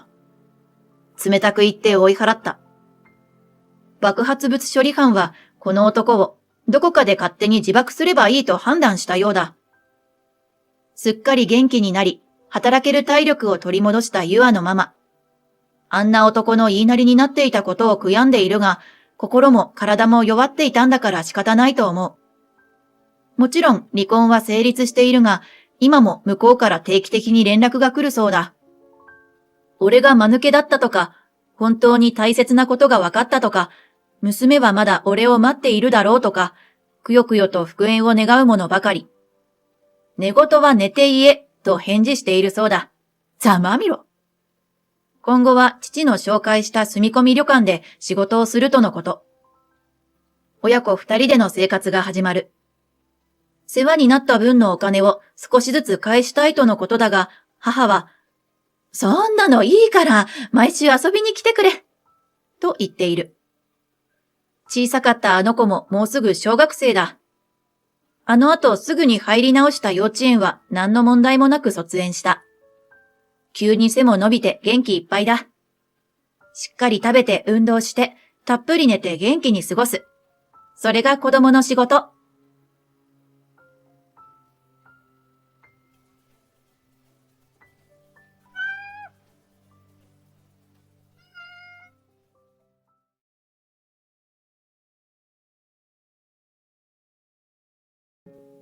役立たずの馬詰めが生意気な口を聞くんじゃない。そうよ。うちの息子を不幸に陥れるとんでもない嫁のくせにね。私を憎悪いっぱいの目で見つめる義両親。跡取りを産めないという理由で私を徹底的に糾弾するつもりみたい。だけど私はもうおとなしくしているつもりはない。あなたたちの言うことに傷つくのは今後一切やめるんだから。私はアスカ、35歳。3歳年下の夫、タケルとは1年前に結婚した。世間的に見ても遅い結婚で、2人とも赤ちゃんが欲しかったから結婚してすぐ妊活を始めた。もちろん夫婦ともに真剣だったけど、私たちより熱量を持って私のお腹に赤ちゃんが来ることを望んでいる人たちがいた。もしもし、アスカさん、妊活はどう？もうそろそろ授かってるんじゃない？お母さん、それが。夫と結婚したと同時に個人的な連絡先を交換した義両親は日々妊活の進捗を問いただすように私に連絡をよこす。妊活に専念するために仕事は辞めたけれど、日中家にいるなら連絡がつかないはずはないだろうという主張のもと、頻繁に義父や義母から電話やメールが飛んでくるのはかなりのストレスだ。あら、まだ妊娠してないの？この前送った子宝のお守り、ちゃんと肌身離さず持ち歩いているの？はい、それはちゃんと。どうかしらね。本当なら今頃ご利益が出て妊娠してるはずだけど、やっぱりアスカさんの年齢がね。義母と話すと、私が夫より3歳年上であることを毎度チクチク疲れる。それも気になるけど、もっと嫌なことが。おい、俺に代われ。電話の向こうで義父の声がして、それだけで私の肌はすでに泡立っている。アスカさん、今月もダメだったのか？お父さん、私もう夕飯の支度をしなくちゃ。何をのんきなことを。夕飯はすっぽんでも食べなさい。タケルに精がつくから。アスカさんがもう年だから、タケルに元気になってもらって、夜の回数を増やした方がいいだろ。お父さんはこういう下世話なところまで話を広げてくる。私は毎回、何と返事をしたらいいのかわからなくなり、黙るしかない。もしもし、アスカさん、聞いとるのか？あんたには必ず我が家の跡取りを産んでもらわなきゃならん。ちゃんとわかってるのか？はあ。これもお決まりのお説教だった。夫のタケルは一人っ子。そこからさらにタケルの家は遡ると由緒正しい武家の家で、とか、先祖代々伝わる家宝があるから子孫にそれを繋いでいかなければ、とか、壮大な話を引っ張ってこられるのだ。とにかく諦めずに必ず立派な男の子を産むんだぞ。今度は子宝のご利益がある神社に一緒に行きましょう。早く電話を切りたい私は、わかりました、と何度も適当に返事をして、やっとの思いで電話を切った。タケルにはこんなこと愚痴れないな。妊活のプレッシャーを感じるのは私一人で十分。平日は仕事で忙しくしているタケルを、休みになると産婦人科に引っ張っていくことも気が引けているのだ。タケルは二人の問題なんだからと積極的に足を運んでくれるし、できることは何でもするという姿勢。だけど、タケルの両親からごちゃごちゃと口を出されていることは詳しく話せなかった。さて、そんな妊活へのプレッシャーが半年以上続いた中で迎えたお盆休み。タケルも久しぶりの長期休みということで、遠出なんかも計画していた。普段は子供が生まれた時のためと節約している食材も、お盆休みばかりは少し奮発していいものを用意してある。こうやって明日のことを考えずに家でゆっくりできるっていいな。夕飯はステーキだっけ？そうよ。いいお肉買ってあるから楽しみにしてて。スイカもあるからね。おー、夏って感じだな。俺も昨日会社帰りに手持ち花火買ってきたから夕飯の後庭でやろうか。わー、いいわね。そんな感じで私とタケルはお盆休み1日目の平和な昼下がりを過ごしていた。妊活を始めて以来、そのことばかり考えがちになっていた私を、タケルが気遣ってくれているのかと思うと、ありがたさがこみ上げてくる。そんな時、インターホンが鳴り響いた。タケル、アスカさん、いるか？車あるからいるわよね。暑いから早く開けてちょうだい。なんと、インターホンのモニターに映っているのは義両親。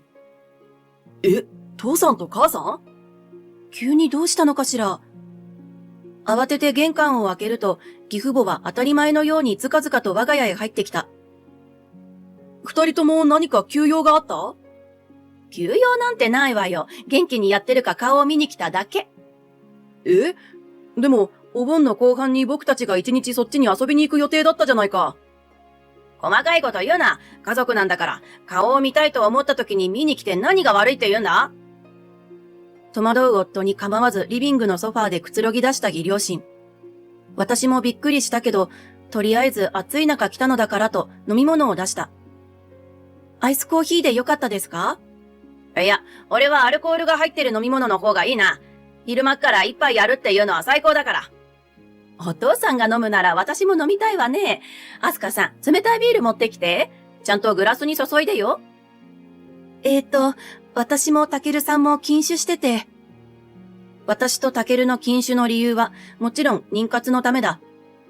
お酒は絶対ダメというわけではないし、たしなむくらいならいいとは思っているけど、願掛けも込めての断酒だ。お盆に誰かが訪ねてくるって発想はなかったのかしら。自分たちがお酒を飲まなくても、例えば義両親が来たらすぐ出せるように冷やしておこうって思う人じゃないから、いつまで経っても赤ちゃんができないのよね。義母が夫に聞こえないような声で、最後にボソッと不穏な言葉を付け加える。え？私が驚くのをよそに、義父はソファーから立ち上がってキッチンにさっさと入っていった。おぉ、うまそうな肉があるじゃないか。今日の昼はこれでいい。アスカさん、早く焼きなさい。ちょっと父さん、息子夫婦の家といっても別世帯なんだから、勝手に冷蔵庫を開けるのは失礼だよ。それ、俺たちの夕飯だし。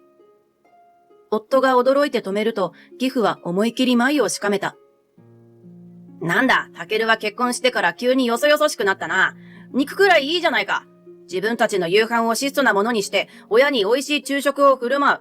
そういう志で生きていれば、すんなりと子供も授かるってもんだ。なあ、アスカさん。まるで妊娠できないのは私にだけ責任があると言いたげに視線をよこす義父。なんだかめんどくささが増している義両親に反論するのはいい手じゃない気がする。せっかくのタケルの長期休みにくだらないことで言い争って疲れさせたくはない。私はなるべく穏やかに微笑んだ。そうですね。せっかくお父さんお母さんが来てくれたんですし、すぐに準備します。アスカ。タケルはすまなさそうにしているけど、義父はそれでいいと言わんばかりにリビングのソファーに戻り、ふんぞり返って座り直した。私がキッチンでバタバタしていると、すぐさま義母ののんきな声が飛んでくる。あら、アスカさんちょっと太った？本当か？ダメだぞ、ただでさえおばさんの域に入ってるんだから。体までたるんだら、タケルにその気になられないぞ。義父のギリギリなラインを攻めてくる発言でゲタゲタと笑う二人。私はいつものこと、と曖昧に笑ったけど、タケルは驚いている。父さん、母さん、なんでそんな失礼なこと言うんだよ。あら、私たちは真剣にあなたたちのことを心配しているのに、幼児のことだって指摘されるうちが花よ。そうだぞ。アスカさんが女の魅力を失ったら、タケルだって妊娠させる気にならないだろう。そしたらうちの跡取りはどうなる？義父母の言動にタケルは絶句している。それはそうだろう。義父母は一人っ子であるタケルを大切に育てていたし、将来面倒を見てもらいたいから、タケルだけには嫌われないよう気をつけていることが、私でもわかるくらいあからさまだった。それが、今日はタケルの前でも構わず、私をチクチクした言葉で刺してくる。それで、ビールはいつになったら出てくるんだ？タケル、アスカさんが肉を焼いてる間に一っ走り買いに行ってきてよ。お肉と一緒に楽しみたいわ。わかったわかった。すぐ買いに行ってくるからちょっと待っててよ。げんなりした夫が申し出ると、義父母は水を得た魚のように危機として口を開いた。それにしても、アスカさんは黙って夫に酒の調達をさせるのか。時代は変わったな。俺が若い頃ならありえんぞ。本当にねえ。今時の奥様は。あ、今時ってほどアスカさんは若くないわね。若くない嫁なのに気も利かないなんて。タケルの前では私を悪く言うことなんてなかった義両親。電話以外での嫌味に私も驚いたけど、タケルはもっとびっくりしたみたい。私を隅に引っ張っていってボソボソと話し始めた。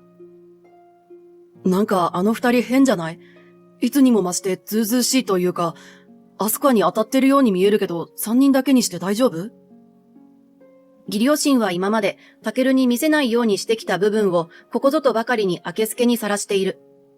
なんだか様子がおかしいけど、私はもう慣れっこだ。大丈夫よ。ビール飲んでもらって楽しく過ごしてもらいましょう。悪いけど急いで買ってきてくれる？わかった。すぐに戻ってくるから。タケルの気遣いが嬉しかったし、そんな優しくて穏やかな夫のご両親だから、きつくて常識が少し欠けてても大切にしなくてはと思えた。そう、常識が少し欠けている程度だと、この時の私は油断していた。お二人とも、もう焼けますので、先に焼きたてを食べていてもらえますか？私はタケルと二人で食べるために買った高級肉をせっせと焼いてリビングまで運んだ。その私をなぜか汚いものを見るような目で義両親は見下ろしている。お父さん？お母さん？ふん。こんな出来損ないの嫁が焼いた肉なんて食べられるわけないだろ。本当よね。タケルの給料でこんな高い肉買って何様のつもりかしら。え？私が二人の変貌ぶりに驚き固まっている間に、義父と義母は私が置いた皿をつかみ、先ほどまで私がいたキッチンまで行って、流しの三角コーナーに肉を捨てた。三角コーナーからはみ出すほど大きな肉2枚を、義母は親の仇か何かのようにフォークとナイフで突き刺しながら三角コーナーに詰め込んでいる。この肉、この、どうしてステーキを三角コーナーに？腐ってなんかいませんよ。驚いた私が寄ろうとすると、義母が振り返り、冷たい目で私を見つめた。アスカさん、今のうちに荷物をまとめて出て行きなさい。荷物を？それってどういう？タケルのいないうちに出て行かせてやると言っているんだ。さっさとしなさい。義父にまで怒鳴られて、私は完全に混乱した。どうして私が出て行かないといけないんですか？ここは私とタケルさんの家です。口答えしている場合か、この馬詰め。義父が持っていた皿を割れないギリギリの強さで机に叩きつけた。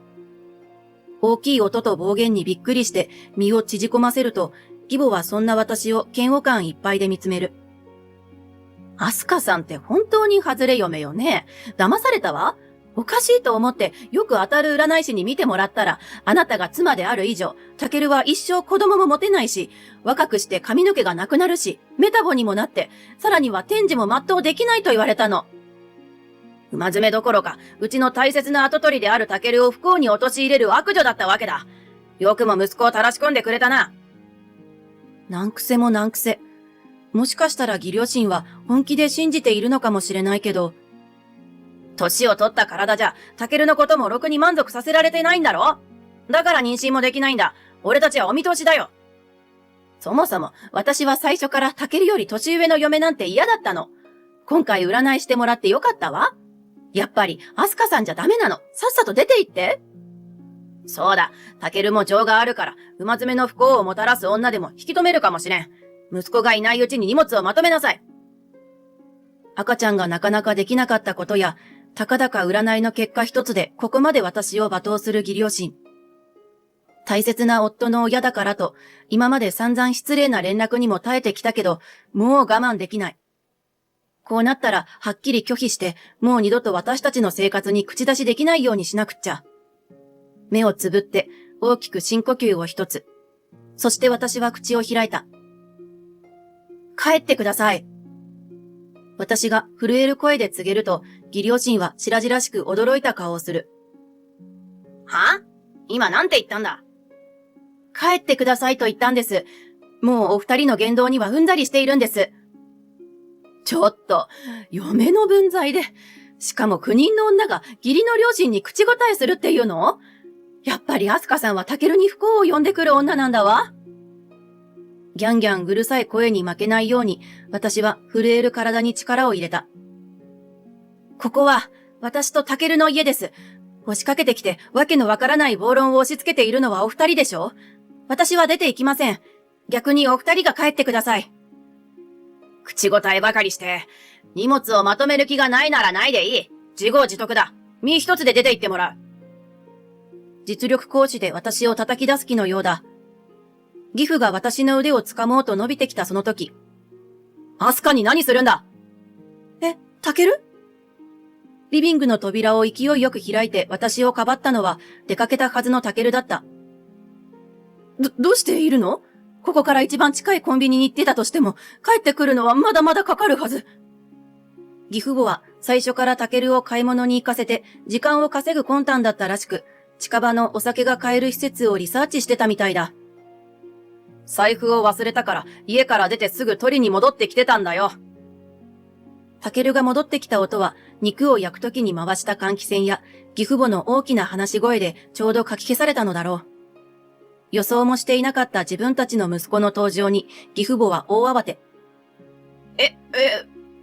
じゃあ結構最初の方から話を聞いていたのか？タケルも人が悪いな。でもすぐに止めなかったってことはタケルもアスカさんに出て行ってもらいたいってことよね。必死でタケルにすり寄ろうとする義両親からタケルは距離を取る。呆れ果てて動けなくなってたんだよ。こんな人たちが両親だなんて。こんな人たち？大切に育てた一人息子に軽蔑されて顔に縦線が走る義両親。そんな義両親を前にタケルは優しく私の両手を握った。アスカ、驚いて固まっちゃって助けるのが遅くなってごめん。それと、突然こんなことを言い出す両親で本当にごめん。驚くよね。だけど、お父さんとお母さんはずっと赤ちゃんを催促してきてたの。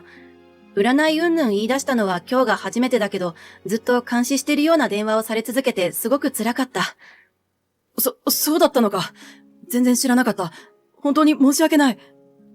私もタケルに言わなかったから。だけど、もう我慢しない。私のストレスでお腹の子に何かあったら嫌だもの。手を取り合う私とタケルの前で義両親が固まった。は？今なんて？お腹の子？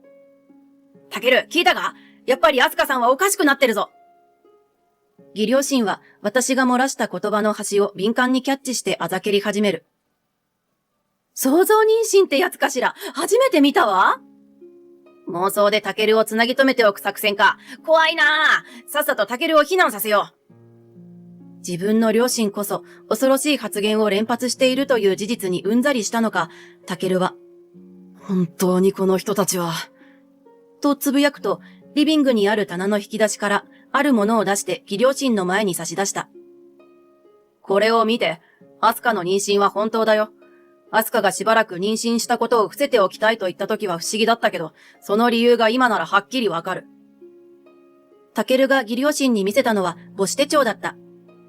保護者の氏名の欄には私とタケルの名前がきちんと記してある。本物か！なんで妊娠したと言わなかったんだ！親に対するリスペクトがなさすぎる！万が一ダメだった時になんて罵られるか怖くて言えなかったんです。実際さっき想像妊娠だなんて言って笑いましたよね。怒鳴られて怖かったけど、夫もそばにいるし、好き放題言われっぱなしは終わらせると決めた。私が意を決して反論すると、義父はイライラしながら私を睨みつけ、タケルから見せられた母子手帳を勝手にパラパラとめくった。待て、性別がもう分かってるんじゃないか？お盆休みに入る直前に一応女の子と言われました。返事をした私になんとか難癖を見つけたかったような義父と義母はにやりと笑う。女の子じゃん。妊娠した意味というか産む意味もないじゃない。私たちは跡取りを望んでるのよ。今まで話をちゃんと聞いてた？女の孫はいらないの。やっぱり無能な嫁だな。なかなか妊娠しない体でやっとできたと思ったら女とは。使えない。タケル、こんな年まで馬詰めの嫁はさっさと捨てて、ポンポン妊娠する若くて健康な嫁をもらい直せ。義両親のあまりの暴言に、私もタケルも言葉を失った。その隙に、追撃しようと口を開いた義父のポケットで、突然電子音が鳴った。どうやらメールを受信したようだ。なんだこんな時に。どうしたのよあなた。自分のスマホを覗き込む義父は盛大にため息をついた。俺の地元の友達のとこに男の孫が生まれたらしい。羨ましいなぁ。3人孫がいて3人とも男の子だぞ。性別は関係ないよ。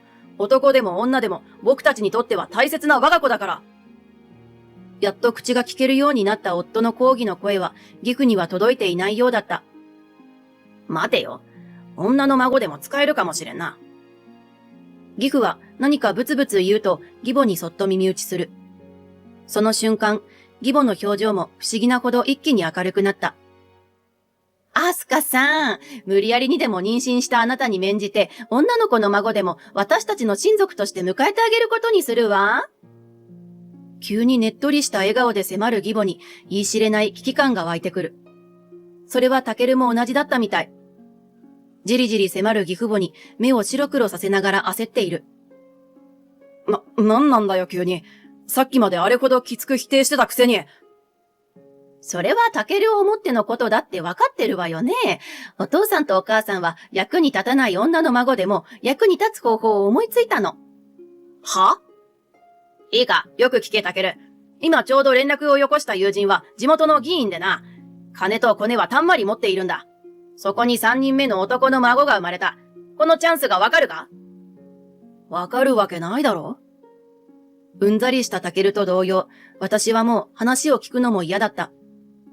だけど、テンションの上がった義父は、こちらの表情にも構わず、ベラベラと喋り出す。アスカさんが産む予定の女の孫に、友人のところの三男を婿としてもらう約束をすればいいんだよ。生まれた時からの言い名付けってやつだ。そしたら、俺もタケルも、親族としていい思いができるに違いない。生まれた時からの言い名付けなんて、古風で素敵よね。絶対そうすべきよ。早速、占いの先生の予約を取って、結納や挙式の日取りを決めないと、結納金いくら包んでもらえるかしら。生まれた赤ん坊の名前もこちらで決めるからな。生まれた後はすぐにこの家を引き払って、俺の地元に引っ越しだ。そこで同居して、友人の孫を婿として迎える準備を万端にしておかないとな。悪夢のような計画をはしゃぎながらぶち上げる義両親は恐怖でしかない。私が、とにかくすぐに追い返さなきゃと口を開こうとした。けれど私より先に、タケルが拳を震わせながら前に出た。いい加減にしろ、この人でなし。人でなし？何言ってるんだ、タケル。父さんたちは、タケルが幸せになるために色々考えてやってるのに。その幸せの感性が人でなしそのものなんだよ。もう耐えられない。人の大切な子供を何だと思ってるんだ。普段穏やかなタケルがここまで怒るところを初めて見た。でも、私だって同じ気持ちだ。私自身のことならいざ知らず、まだ生まれてもいない子供のことで好き勝手言われて、許す許さないを超えたところまで来てしまった。私はお父さんやお母さんにもう二度と会いたくないです。私がきっぱりと拒否すると、義両親は二人ともその発言を鼻で笑う。妊娠した途端偉そうね。あなたのお腹の子はあなただけのものじゃないの。私たちの幸せのために生まれてくるのよ。そうだ。それに、俺たちの幸せがその子の幸せにもつながるんだ。俺という祖父がいるからこそ、議員の孫を婿にできる未来があるんだ。そうやって自分たちのことしか考えてないところが、アスカも僕も嫌悪感しか湧かないんだよ。タケルが再び怒ると、今度は義父母がビクッと体を縮こませた。僕も父さんと母さんのことは心底見損なった。僕の大切な家族を傷つけるような人は親でも何でもない。二度と会わないし、連絡もしないから。そう言うと、タケルは二人の腕をつかみ、強引に玄関まで連れて行った。待ちなさい、タケル。このままアスカさんといると、あなたは将来とんでもない見た目になった上、長生きできないのよ。最低限離婚だけはしておいた方がいいわ。そんなくだらない占いより、僕は今までお付き合いをして結婚をして、一緒に生活をしてきて知ったアスカを信じるよ。母さんはこれから父さんと二人で同じ価値観の者同士仲良くね。タケルが玄関で冷たく突き放すと、ようやく義母にもタケルの本気が伝わったらしい。大切な一人息子に絶縁される絶望で、家の外だというのに、義母は真っ青になって金切り声を出した。いやよ、こんな下びたことばかり言うおっさんと二人だけで生活していくなんて、将来あなたたちと赤ちゃんと同居できると思うからこそ、おっさんとの生活にも耐えられるのに。何を？俺だって、占いやら神社やらが大好きなスピリチュアルおばさんなんてごめんだよ。家だって変なグッズやお守りや石や壺でごちゃごちゃごちゃごちゃ。ちょっとは目を覚まして片付けろ。あなただってありがたがってたくせに。